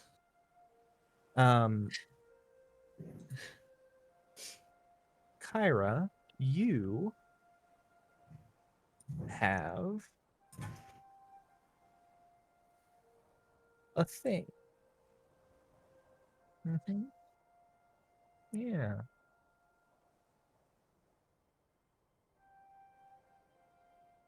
Correct. They do. Kyra, as this little Chwinga touches you, you just feel a bit lighter. And you're not sure what that means, but there is definitely there is definitely a lightness to your countenance, and just wanting to test it, you jump up in the air, and it takes you a little bit longer to fall down. Oh. That's cool. Space step.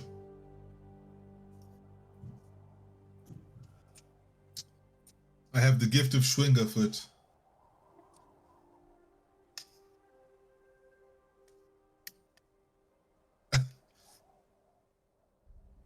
Little bit. Mm-hmm.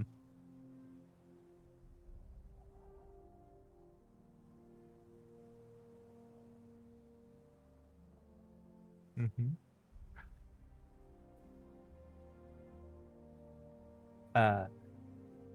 You have, for all intents and purposes, Kyra, for the next 10 days of in-game time, been granted the Charm of Featherfall.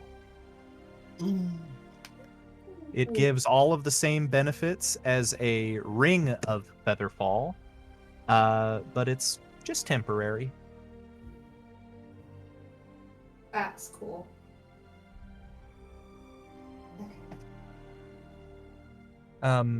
That one has disappeared. The rest of them have kind of not disappeared, but they are still in corporeal forms.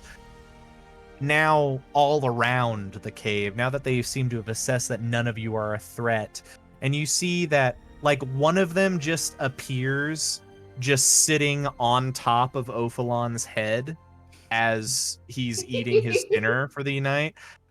Lighter than air to the point that Ophalon does not even know it's there. Just a little thing. And as you see it sitting on his head, you watch as it mimics every movement he makes as he eats, like a small little version of him doing the exact same movements. Oh. Have I ever seen Chenga before? Seen what? Make a history check for me. A history. Go check. ahead I and would have love advantage. to. Why are you so Well- floaty? I got Because of that thing on your head. By what? Natural 20. Natural 17 or 20. natural 20. Water. You some have touched her. seen these creatures before. Never this many all at the same time. This appears to be this colony that's living in here, and these are they are elemental spirits, so you have a sneaking suspicion that they are literally the spirits of these mushrooms in this cave. And but the ones you've seen before, like these have kind of this phosphorescent white skin poking out from, and some of them now you see don't just have the grass clothing. Some of them have actual toadstool mushroom caps as hats over that's so over top cute. of their masks. Oh my god, that's so Um, cute. And they are so the ones that you've seen before are more like true foresty Schwingas, and they tend to actually cover themselves a little less, so normally you can see their whole body, and they're like little they're all about the same size, but the ones you're used to seeing have like bodies the same color as the bark of the tree that they inhabit, and they all still have the mask. But you've seen some even with like fully black skin, like darker than night, but still with a simple like white mask to designate where their face is. All right. Yes, they're not usually this bright. I'll go with bright. They're darker. Well, yeah, the forests are generally a bit darker, so you've got more like browns and dark greens, and sometimes you just get ones that are pitch black. Little white face out in the woods. Juniper. Juniper would like to do a cute thing, and then I need to get up to go and take my meds and test my blood sugar. Okay. So she goes and sits kind of central to the little dudes are. Mm-hmm.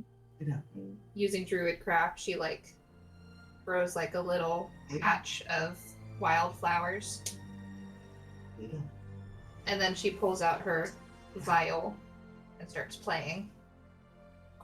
Oh, you're a viol? Yeah. Absolutely. Pokemon would like to accompany with his bagpipes. Oh dear. And I will accompany with my glower trumpet. Let to get Juniper have jazzy. her cute moment, damn it. While they're Um, jamming, I'm gonna go shower. Yeah, for sure. I will Human say babes. for you,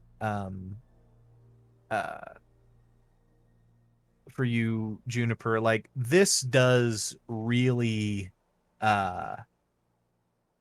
attract the attention of these little elementals, and they do like come out en masse once again and all just sit cross-legged watching you as you play.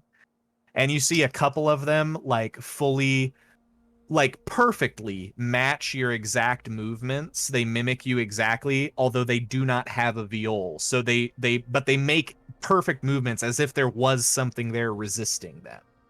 Like it looks like they're holding it as they mimic you perfectly. And as you are playing, I just want you to make a performance check with advantage for me.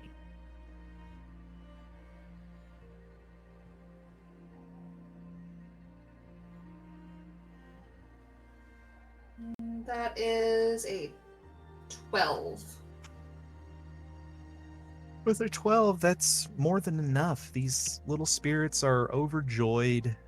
They are happy that they've met these big folk in this place. They don't see it a lot, and you have to imagine with as many times that Sham has said he's used this space that he's never seen any of them, that they've probably seen him.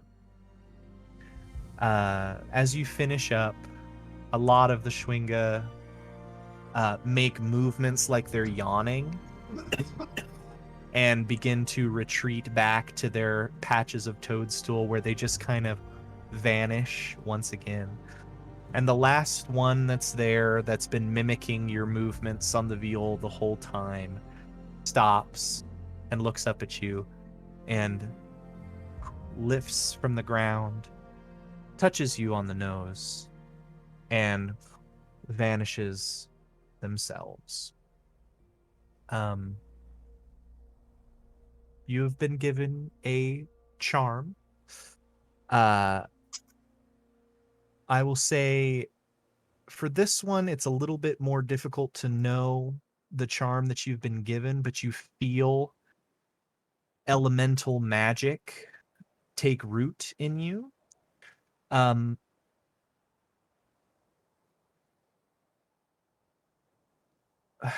do I give this to you without telling you exactly what it is? Because it was really easy for Kyra to figure out what hers did. I have this is probably the best version of it. Juniper, you feel a pull, like something just beyond the veil of this realm. And you feel like if you needed to, you could bring that something into this world when you need to do so.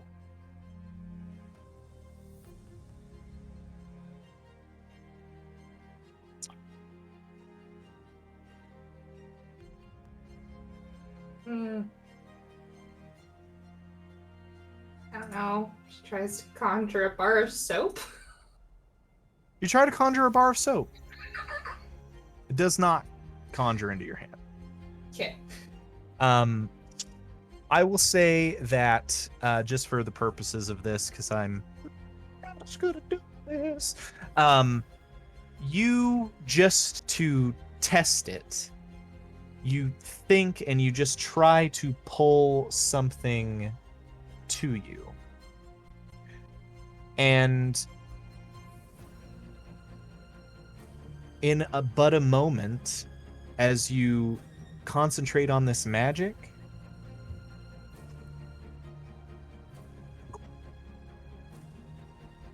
in front of you, you feel yourself connect to this magic and conjure something into this space as what's Juniper's favorite small animal?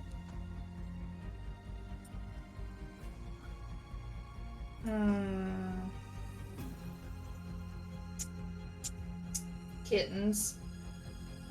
8 kittens are fully conjured here in front of you. All of them have slightly greenish glowing eyes, but they look up at you and act like normal cats.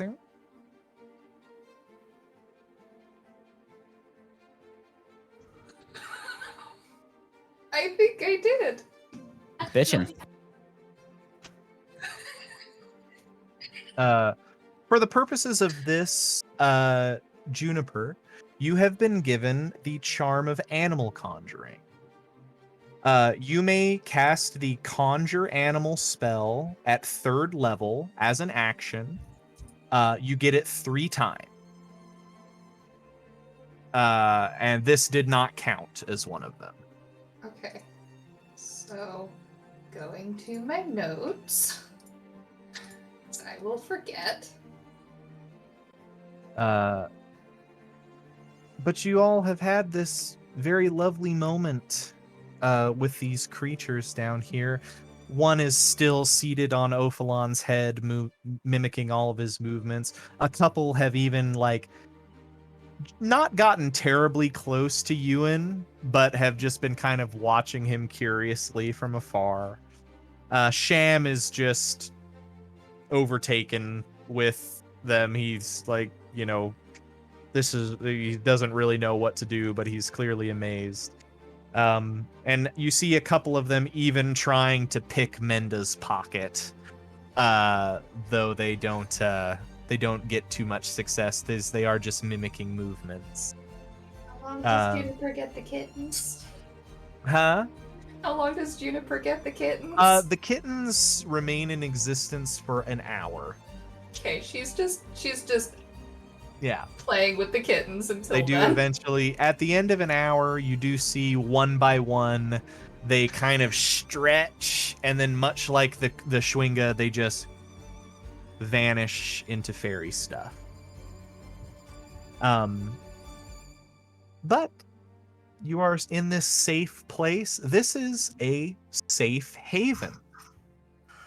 You do not need to keep watch here. It is Ooh. a perfectly safe location. These will appear periodically during travel sections, and they will be a place where no matter what, you will always be able to get a full long rest. Hey, Why that is don't until we we? go to one and then one gets blown up. For sure.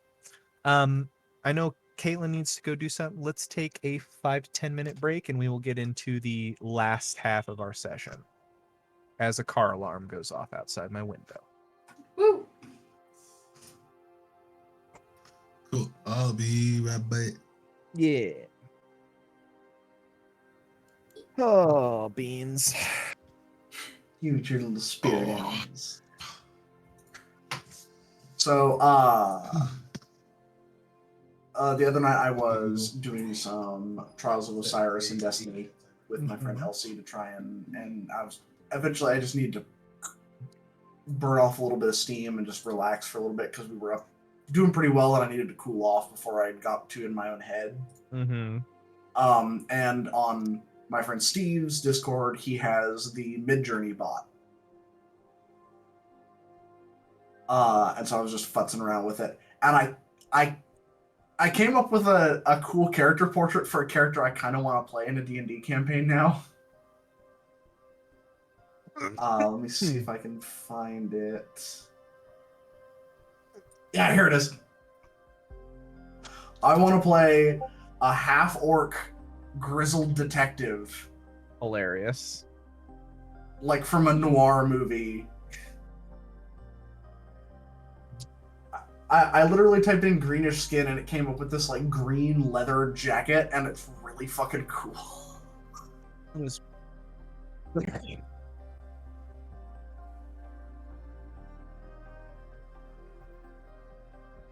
I don't know. I didn't feel like I didn't feel like it was my place to ask. I don't know how she's enjoying it or if she's not. For all I know, she pirated it or bought it off of a third-party reseller. Like here's the thing. If you want to play it and you don't want to give her any money, just fucking pirate it. Or buy a used copy from GameStop. That'll be the I would based Steal on what one I've from your seen, local Walmart. yeah, based on what I've seen, so at the moment it is Two birds only with one available. stone. It is only available on PS5, PC, and I think Xbox. Yeah, next gen the consoles. the previous gen consoles, it will be released in April, I think. But what I have heard is you need a beast of a PC to run it at high settings. It's real big. It's real big. And yeah, it's a big game.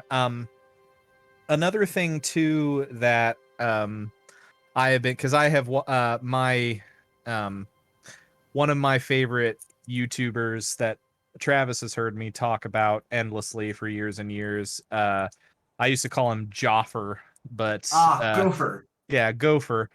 He's done Skyrim playthroughs and stuff for a very long time, and he also did like a 300 episode series of The Witcher 3: The Wild Hunt, and each episode was like 40 minutes to an hour long.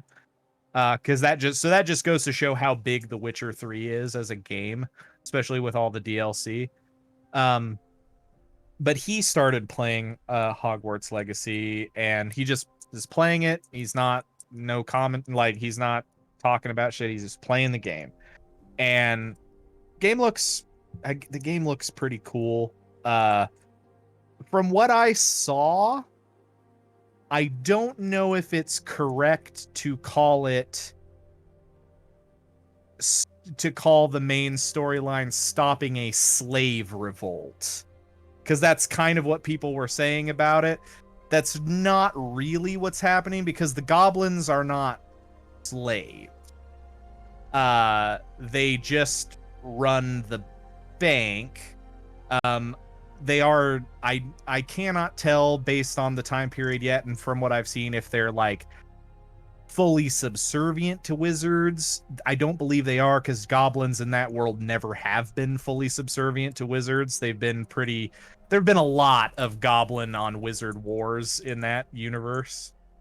But yeah, I have to see more. But the guy who's actually like the leader of the goblin quote unquote rebellion is a real douche. However, they did also put in an item into the game that it's not like a usable item, it's like a collectible item. Is it the horn? It's the horn. Yeah. They've already the goblins, because they run the bank and they have big hooked noses and they're little greedy people. There's been an accusation of anti-Semitism for a long time about the goblins, because people say, oh, it's a caricature of Jewish people running a bank and having hooked noses and being really greedy and all this stuff. There's also a 6-pointed star on the floor of Gringotts. Yeah. And it's not great. It's a lot of little things, and added together they look bad. And one of the items that's like collectible, that's like a goblin relic that you can find, is like a horn, like a big long goat's horn that's been hollowed out to make like an actual blowing horn. And it's the description of it is like, goblins used to use these to annoy the shit out of wizards by blowing this sound and doing all this stuff. And this one that you found has had a piece of cheese just shoved into it. A wedge of gorgonzola. It says it was used in the 1612 Goblin Rebellion, which is right around the time that there was like a big culling of Jews in France. Yeah. And that's the other thing. I forget what the actual Jewish instrument is. It starts with an S. It's a shofar. It's a shofar, yeah. And the item in the game, it looks like a shofar. It does kind of look like a shofar. It's a really long horn. It's not great. Now that being said, there is a character in the game who is very, very, very vaguely implied to be transgender, and her name is that vague. And it's kind of vague though. Yeah. and her name is Serona. Just a big fat sir at the start of her name for no Yeah. good reason. Yeah. Yeah.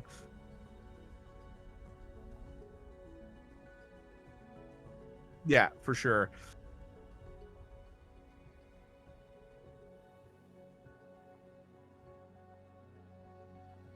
Yeah. Yeah. Yeah. They had a they had a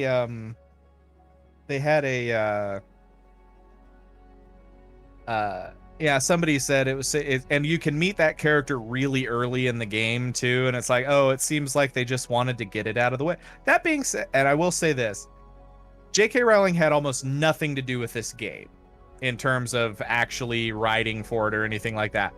She will get royalties from it. Not saying anything about that. However, so the team at Avalanche have made their statements of what they've said, and they are fully on board with LGBTQ plus and all that fun stuff.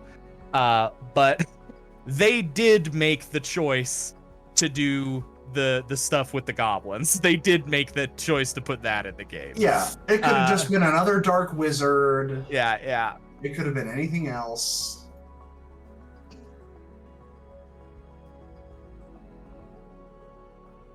Oh boy.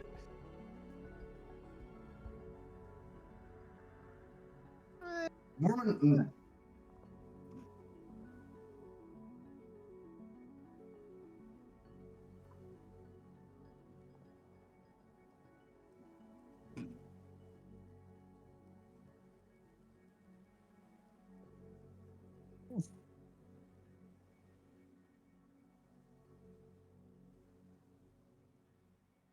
It's really interesting. It's always given me a good chuckle about how very against LGBTQ groups some Mormons tend to be, and yet I've both on like Reddit, Tumblr, Twitter, anything like that, I've read plenty of stories of men who have gone on missions and are like, oh yeah, that's when I realized I was gay, and then I left the church. Mm. To play devil's advocate, my sister and her husband are Mormon. But they are not like fundamentalist Mormons. No, either. no, There's a and big I difference really don't between think that. that their local church is either. He's also got a brain like a sack of potatoes. Oh yeah. Yeah.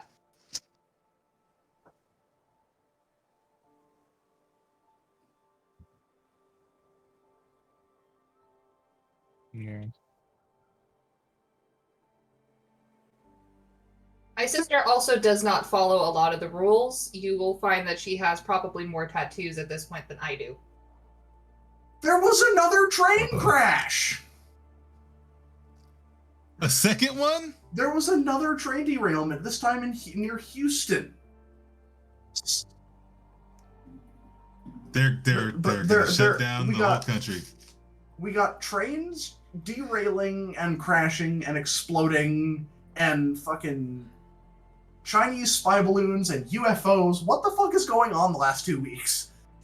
Next is gonna be planes and then automobiles, man. I will say the train derailment that happened in Houston happened because a truck crashed into the front of the train. Yeah. Not because it just derailed like the one in Ohio that weirdly that happened on February 3rd, and weirdly major news outlets are not reporting it. My dad didn't even know it happened. Yeah. And I my seen dad video- watches the news every single day. I saw a video of a reporter there on the ground arrested by the police. Yeah. What? There was a train derailment in Ohio, and some of the tanks broke open and exploded. and they were carrying an extremely hazardous chemical that is now like bleeding into the local water supply and into And the they- sky. It was and the- it was causing acid rain. Yeah, the local EPA has told people, yeah, you can come back into town. Everything's fine. The air quality's fine. The water's fine.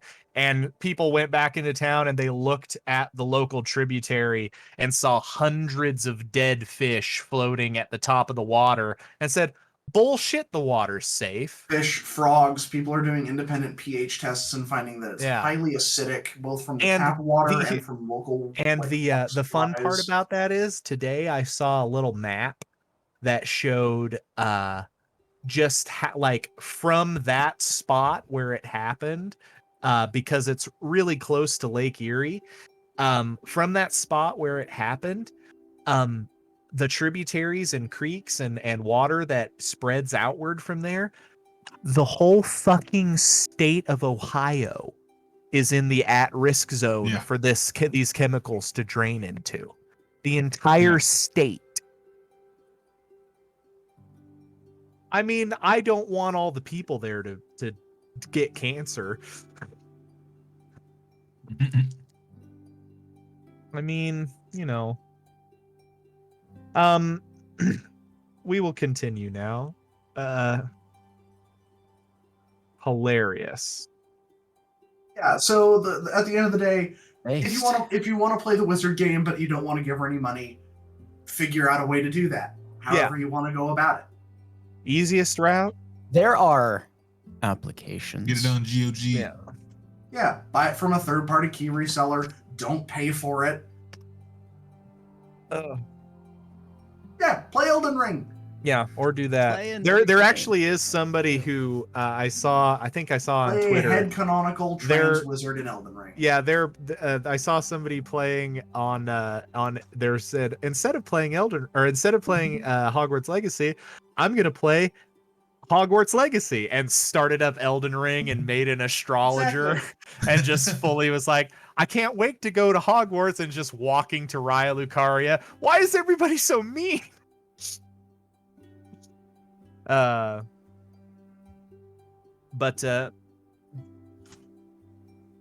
I have said it before and I'll say it again. I think Liurnia of the Lakes is one of my favorite regions in any video game. It's so cool. I love how there were so many memes about Liurnia with like the fucking sniper lobsters, and I don't think I ever actually fought one. Fucking They're so hard. hate those. I think I just goddamn ignored the lobsters. The only time I ever had to actually engage with the giant crayfish was under Lanedell, when you don't have a choice to get away from them. But yeah. I believe so. Let's check out the calendar. Yes, there are 28 days per month. So you guys woke. Yeah. Let me go to my little calendar because I made a calendar because I'm a big nerd. Let's see. Boot. Fairn. It is going to be the new moon. Jesus Christ, Kyle, you gave me 3 freebies on dire wolves? I mean, yeah. Fuck. I mean, trust me, coming from an expert source, there's going to be a lot more than 3 sets of direwolves. Let's see. Yeah. I believe the way that is pronounced is I believe I would just call it sale. The month of sale, Belry. Why is there a dinosaur in this list? I'm sorry. That's okay. You do have to limit yourself to things that you believe Juniper would have seen or that's know fair. about. That's fair. And guess what? No fucking dinosaurs in this world. Fair. Yeah. Just look up some ancient Gaelic creatures. But yeah. Don't actually. Don't- Just don't actually do it. friendly Don't piece of advice. avoid it. Don't look up ancient Gaelic creatures. Yeah. Valerie, you Let's have a see. lock of hair that looks like a mic, and it's really cute. Yeah, it looks like you're on a conference call.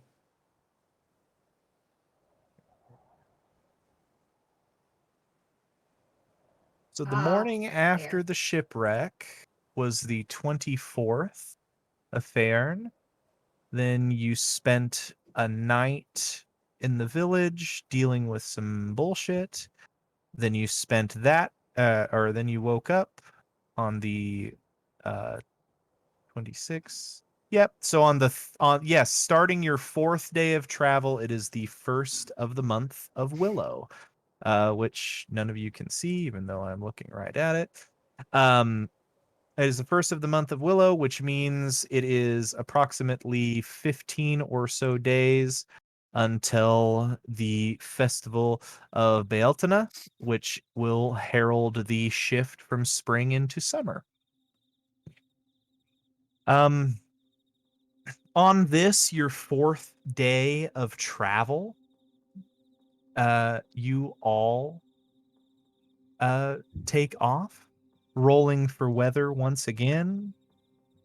There is no change. It continues to be slightly cloudy and a bit more harsher wind than when you left Pentrefari Moor.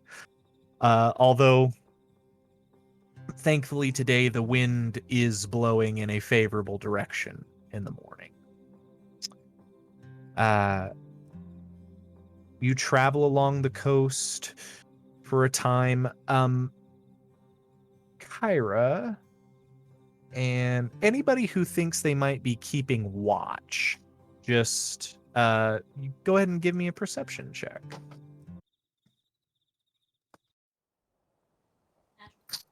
Hey, Not that high. 18. Kyra, you, as you guys are traveling along, boop, you see out a bit further inland. You get to a point where there's like a true low spot and not as many hills in the way, so you can actually see inland a bit farther than you would be able to. And I will say, with this particular check, you did get a natural 20, although it is daytime. So you are looking out, you see, or probably less see so much as you hear, the gulls that have been kind of all along the coastline here. They're traveling somewhere further inland. So it gives you reason to believe that there might be more water further inland, I think is probably the best way to put that. Oi. Oh, it's a little ways off. But yeah, it's there's out there in the center of the plains out there, there's a little village along a lake. It's a village of Canal Daith, and it sits right on the water there. And I've never been myself, but I've known a few folk from our village that have traveled down that ways, and it's a lake fishing village more than anything else. A lot of trout, a lot of things like that. But it's a pretty large inland lake, not very deep until you get out to the very middle, but probably, I don't know, maybe about 80 miles across. It's like a small inland sea, but not it's not salt, it's fresh water. Aye. It is quite the lake. Must have been the low spot in the land all those years ago. Or what years ago?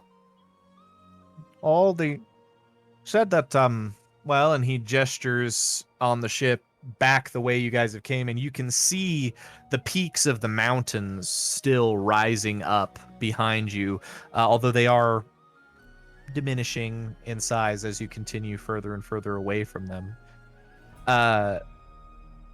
Those mountains there, they're known as the Galar Mountains, but to most folk we call them the Mountains of Morning. It was said that a long time ago the gods stood on the peaks of the mountains and watched as the Great Flood took most of the southern part of this island, and it was underwater for quite some time, or so they say.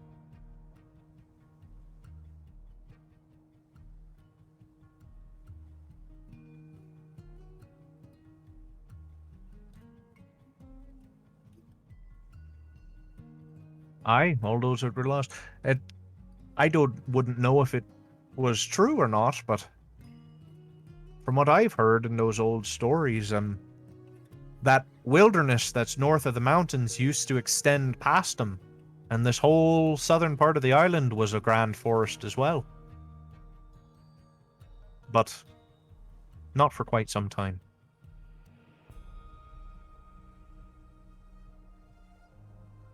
Oh. Well, if it's... I don't suppose... well, think of it this way. And Sham settles in to tell you all a bit of a tale as you sail. He says, there are, of course, in the pantheon of the gods, there are a couple of triads, and 3 of the gods of the Tirlith Tagbear, they're the gods of sort of overwhelming natural forces. And there's Mannanan, who we've talked about. He's the god of the ocean. He's the old man of the sea. And there's Donatus. He's the old man of the mountains. And there's Sylvanus, and Sylvanus was the old man of the forest.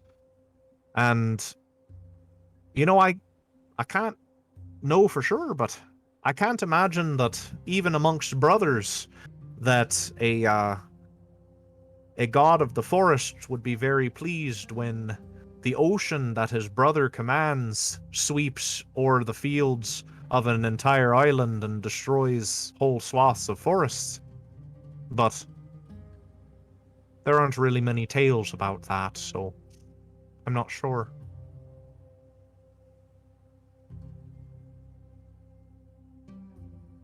The flood?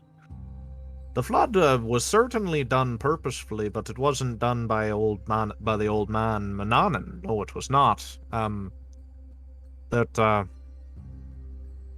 you know that big citadel that, and he points at you, and that you are able to see there. A long time ago, there was another one like that. Down further south, a little ways away from Dinasundad, or where Dinasundad is now, at the very least. And, something happened a long time ago and sent that citadel crashing down into the ocean. And the disturbance of the water was great enough that it sent a great flood for the southern part.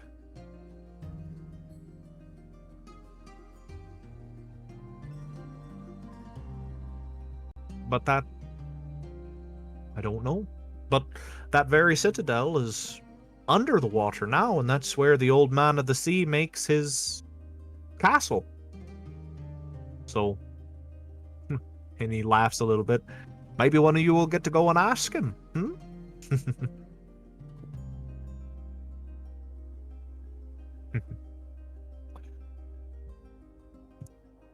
For sure.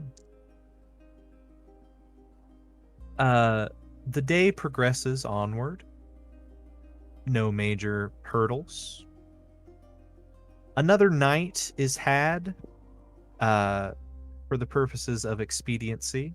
We're going to say that nothing terrible happens on your night's watch that night. Awaking on the 5th day of travel, Sham stretches a bit. Looks like he might not have been on one of these extended journeys for quite some time. He looks at all of you and says, "Well, everyone, if all goes well, we should be arriving where we're meant to be by maybe mid-afternoon, closer to evening. So I hope you can all put up with Sham for one more day, telling you stories and kicking up the sea, eh?" "Oh, I'm sure there'll be no problem with that. I might Nah, even you're stay a cool in... dude, man. Oh, thank you. I might even stay in the city for a couple of days just to rest up a bit before I head on back out. Might as well make a trade run out of it." Hmm.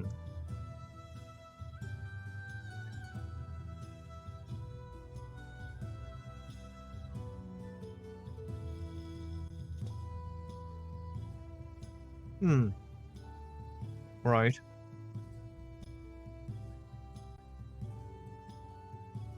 How are we going? And he just entered the city? Sham says, "Oh, I'm not sure on the tickets there. It kind of depends on what they actually want from me. I think the tickets are more to ensure that you have a place to stay in the city when you arrive. So if you don't have a ticket, you just might not have a house for a little bit."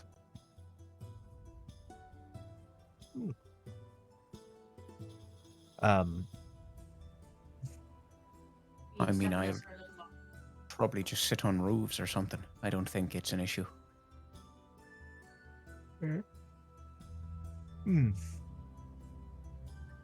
One last weather roll as we get going. The wind is unfavorable, slowing your progress a bit, but not to the point where Sham thinks it's going to make a terrible bit of a difference. It just means that now, instead of arriving in the mid-afternoon, you are definitely arriving closer to evening than when there will still be light out. As you sail along, the land to the right of you begins to rise gradually until at about midday, you're traveling alongside white cliffs that rise above you, not entirely unlike the cliffs that surrounded the bay of Pentref-Arimor. The sort of white limestone-like cliffs that rise up above you, and it is quite a ways up in the air. With the adverse weather, however, it's a bit precarious because there's a marine layer of fog that is kind of hovering over the water. So you can see the cliffs jutting out from above the marine layer, but where you're all kind of sailing into, it's a bit thicker and denser. And you see Sham really like struggling to make sure the ship doesn't end up veering into a cliff. But he seems to be holding his own. A few more hours pass, and now you could not even stop at a beach if you wanted to. There is nothing anymore. The land to stand on is far above your heads. And as the day progresses, the marine layer starts to dissipate a little bit. But the southern seas here, the cold wind with slightly warmer waters, it doesn't want to go anywhere too quickly. As you're approaching late afternoon, I need everybody's passive perceptions. Man. 16. 13 for me. 13. And what was Ewan's? 16. 16. Ewan, you're the first to see it. As you gaze through the marine layer, still clinging to these warm southern waters, high above the fog, you see the sunlight hitting a shining building far, far above you. And still several miles in front. You look closer, and it's clearly a castle jutting out far above. And at first you think it's like the citadel that you saw sitting atop the clouds. But as you continue closer and the fog thins a bit,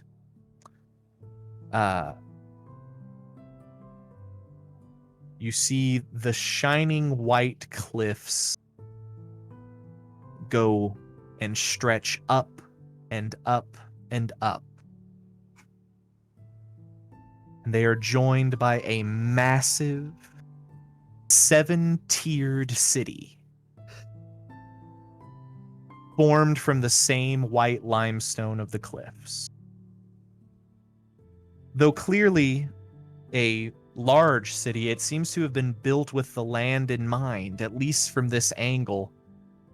As you all are approaching, you see lights and birds, even in this dim, or not dim, but even as the sun is beginning to set, this faint orange glow. Dockworks down at your level. And even from here, you see pathways and roads that have been carved into the side of the cliffs that travel up and up and up to this massive city. You see platforms rising up and down with pulley systems grander than anything any of you have seen before. And certainly nothing like what Ewan has seen before. You see other ships making port, and some even leaving port, although they seem to be more fishing vessels than anything else. And as Ewan spies all of this and points it out to the rest of you, you see, all of you, the city of Dinas Undod. And you are fast approaching.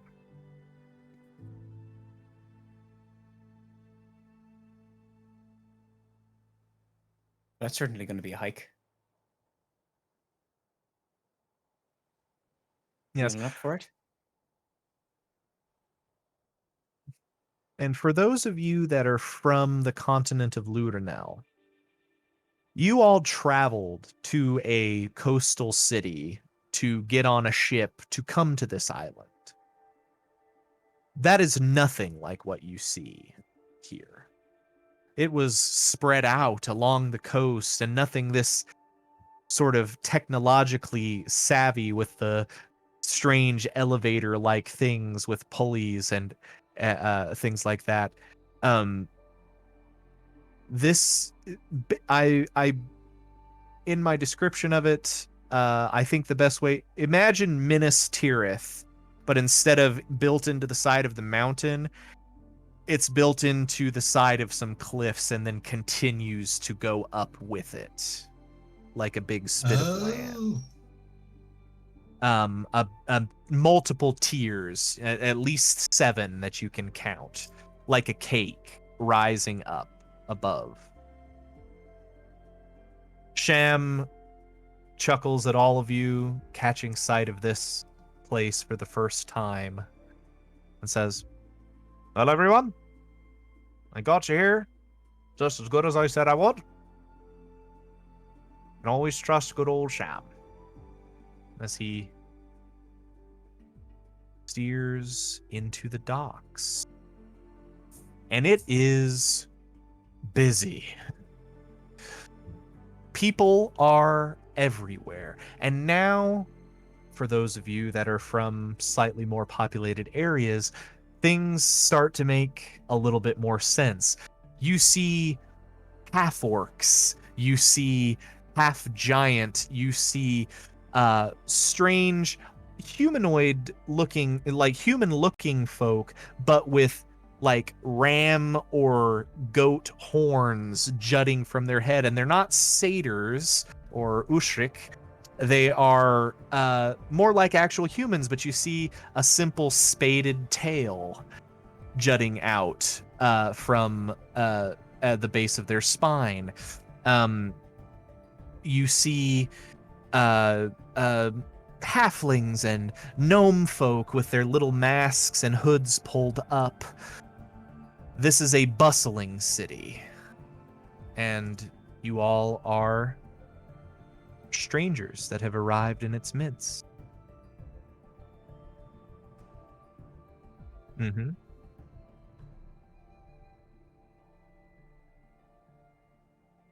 Mm-hmm. Absolutely. Amanda's gonna wipe his hand on the hat and turn into a little dwarf. He's Understood. gonna blend in. Gotta love it. Gotta love it.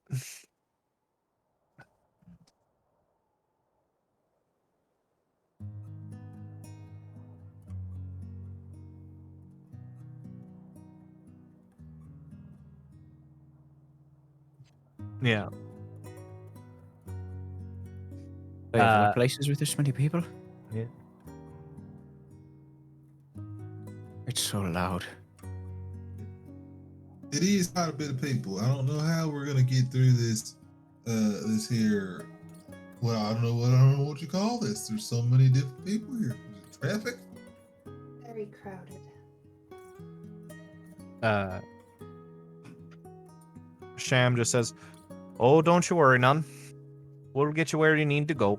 And he pulls through these busy dockworks, seeming like he's looking for a specific jetty to pull the little boat into. Eventually, you hear a sound, a hail, from up on the dock. As you hear, "Oh there, oh there, gotta check, and gotta check. There's a spot over here for you.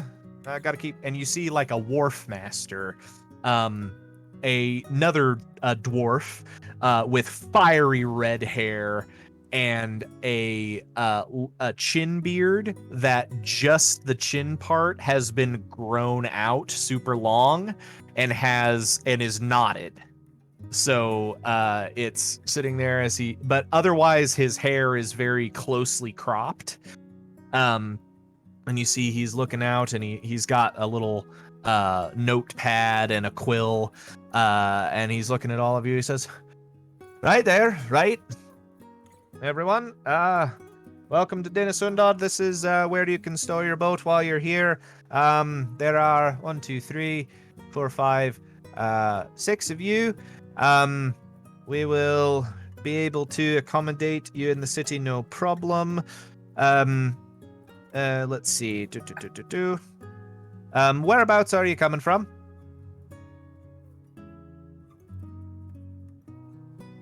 All over, really.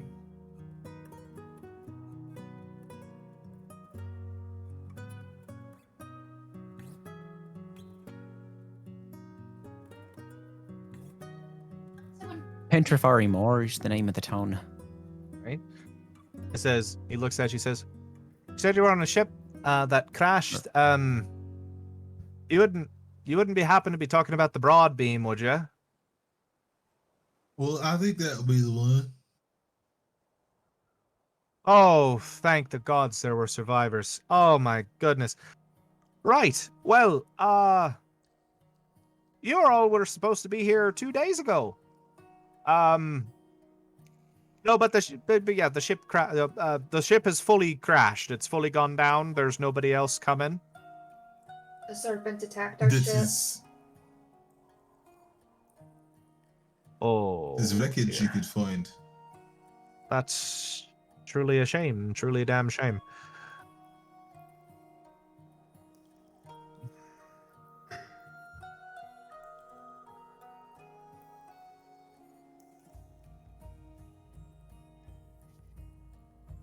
He says, "Ah, right. The Highwind family shipping company is well, they're down here on the docks. Not hard to find. You'll see the sign. If that is something that you feel you need to do, I certainly will not halt you. If you can't find who you need to talk to there, well, the daughter, she likes to, you'll probably find her at the Saucy Selkie, drinking away. So, that's just if you can't find her at the shipping company, I would expect. So keep that in mind. But you're all you came from the ship that was making the crossing. So anyone have tickets that I can collect?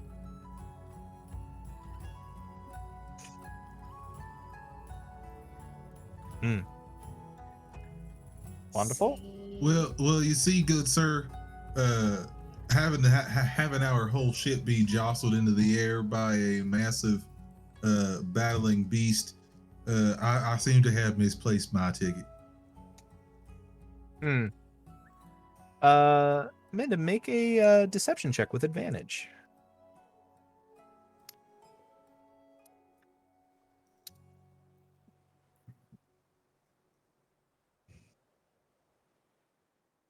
It's 12 on both plus 5, so that's 17. 17.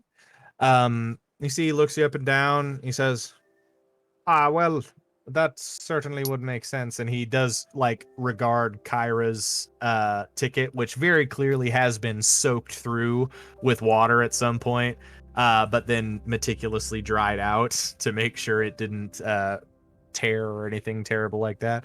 He says, well, there certainly are fewer of you than there were supposed to be, so I don't think you'll find too much of a problem.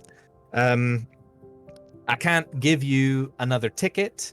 The rest of you that have them, this is good for 1 full month of room and board at Phineas's Flophouse.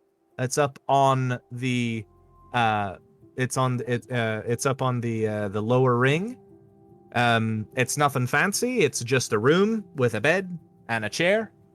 But you don't have to pay for it for a month, so it gives you a little bit of time to get on your feet, figure something out, maybe get some employment, and so that's make sure to show that to Phineas, and he'll get you taken care of. Mendable. Yeah.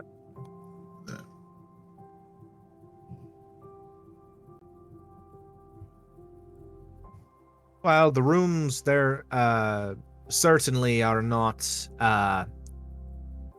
they're not large, but if you don't mind cozying up a bit, I don't think you'd find too much of a problem.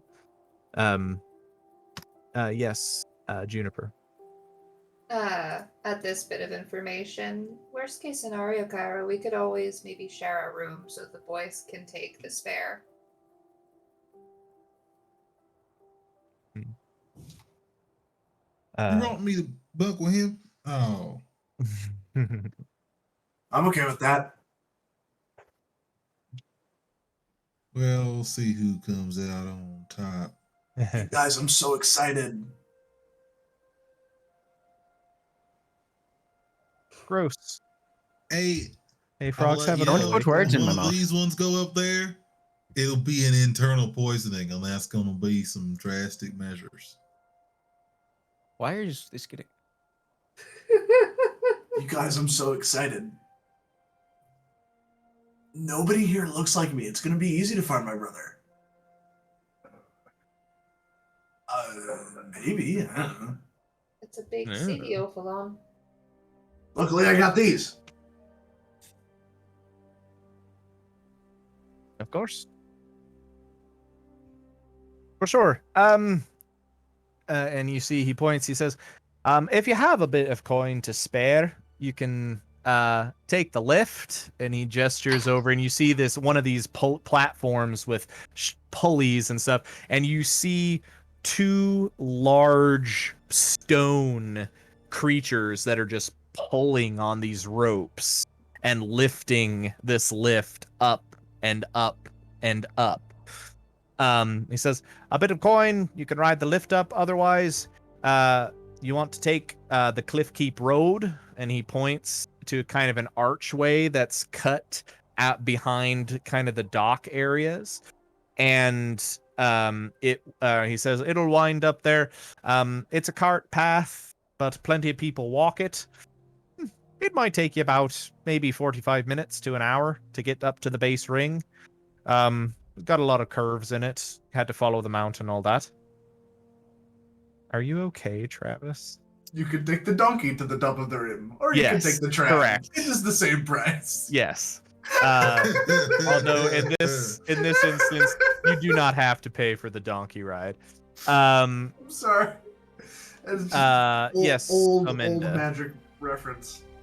Does Amanda see any other possible like grung people around at all?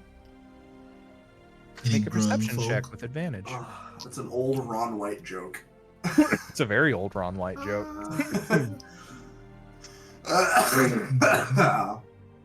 It is the same price. It popped into my head and caught me very much off guard. 17. 17. Looking around, Minda, you don't see a lot, but every once in a while you do see like a little like halfway shack that's been set up, and it's like a little dockside thing, and it's just like one grung that has a bunch of stuff that they've collected and they're trying to sell to people.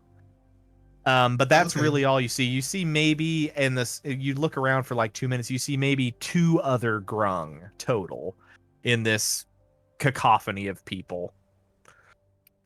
And none of them have the same colors markings as me. You see one of them is like a kind of darker muted yellow, and then there's another Yeah. one that is very, very dark blue. But those are Okay. the 2 colors that you see here. Cool. Let's see. But yeah, the dwarf master helps Sham get the boat tied up, and Sham gives a stretch and pulls his little shillelagh out so he can walk, and says, "Well, everyone, it certainly has been decent traveling with all of you. I've got a bit of business on the docks before I turn in for the night. I'm not sure where you're all headed to, but if this is where we part, certainly has been good to know all of you, and I'm always thankful for what you did for me, darling Marigold." May the winds bless your travel, Sham. Thank you. And thank you for giving me a reason to get up there and work on my roof. Juniper. Juniper takes one of his. I imagine it's like a paw of a hand. Yeah, it's a little otter hand. Yeah, and she takes his hand. Thank you so much for all your hospitality. Oh, of course, dear, of course. Wouldn't have it any other way. Wife always loves to have visitors, and, well, we don't get them very often, so it was welcome. Truly welcome. And he says, if you stop by anywhere for a drink, I'll probably be in town until tomorrow, so you'll probably find me at the Saucy Selkie. That's where I tend to stay when I'm here, so... me being, well, and he gestures at himself, a Selkie, so just sort of makes sense, don't it? I suppose it does. Might have to see you there later. He gives a warm smile to all of you and kind of gives a little shake to everybody's hand. And he says, and he looks back to you and he says, and, well, may the wind take all of you exactly where you want to go. Hey?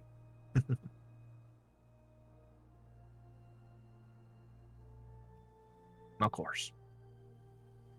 You see, he gives you a little wave and he hobbles off into the crowd. As all of you stand here on the docks of Dinas Undad,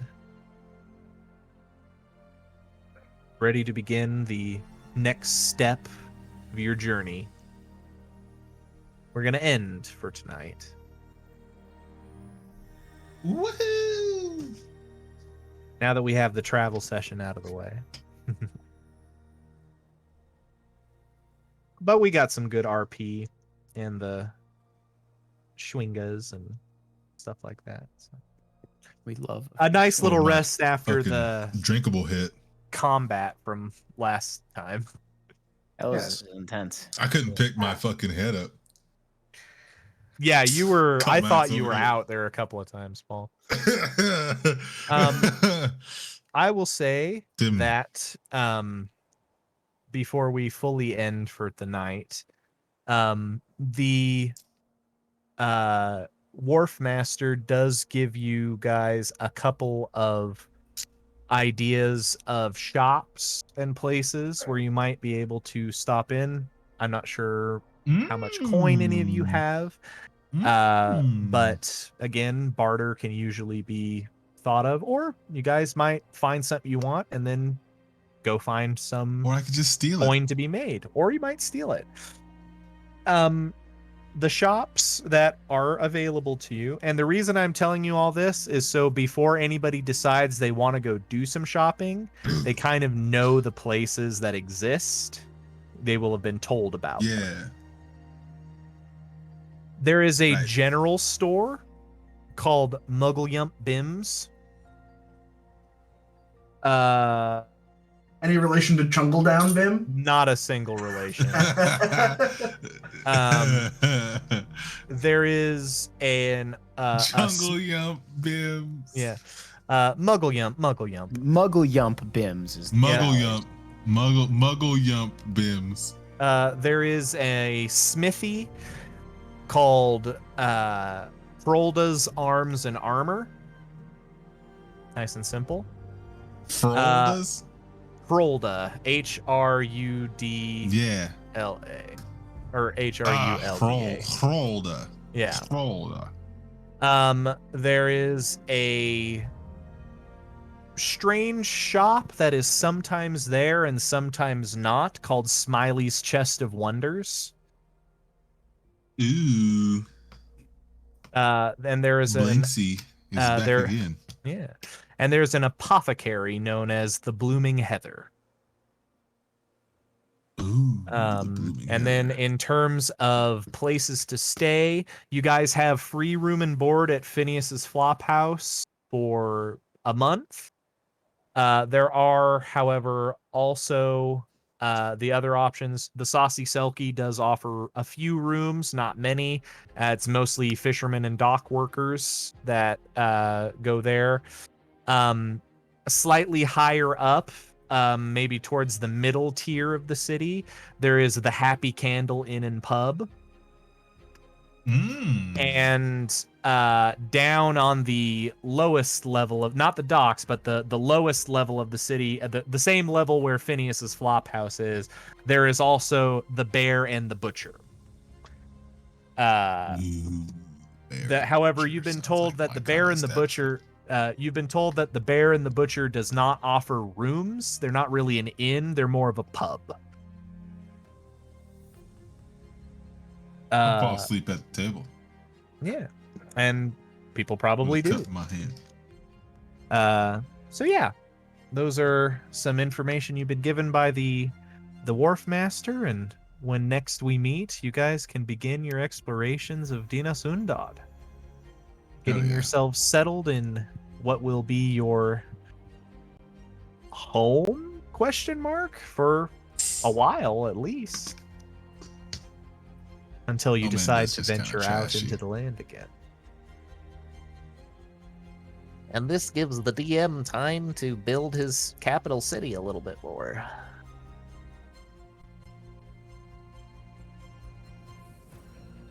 Oh, that was Nice. fun. It was fun.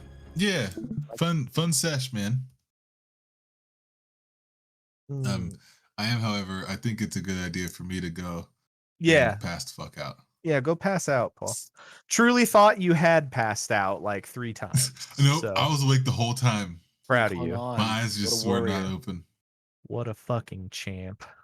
What a I'm champ. gonna get, I'm gonna get going Alright. too.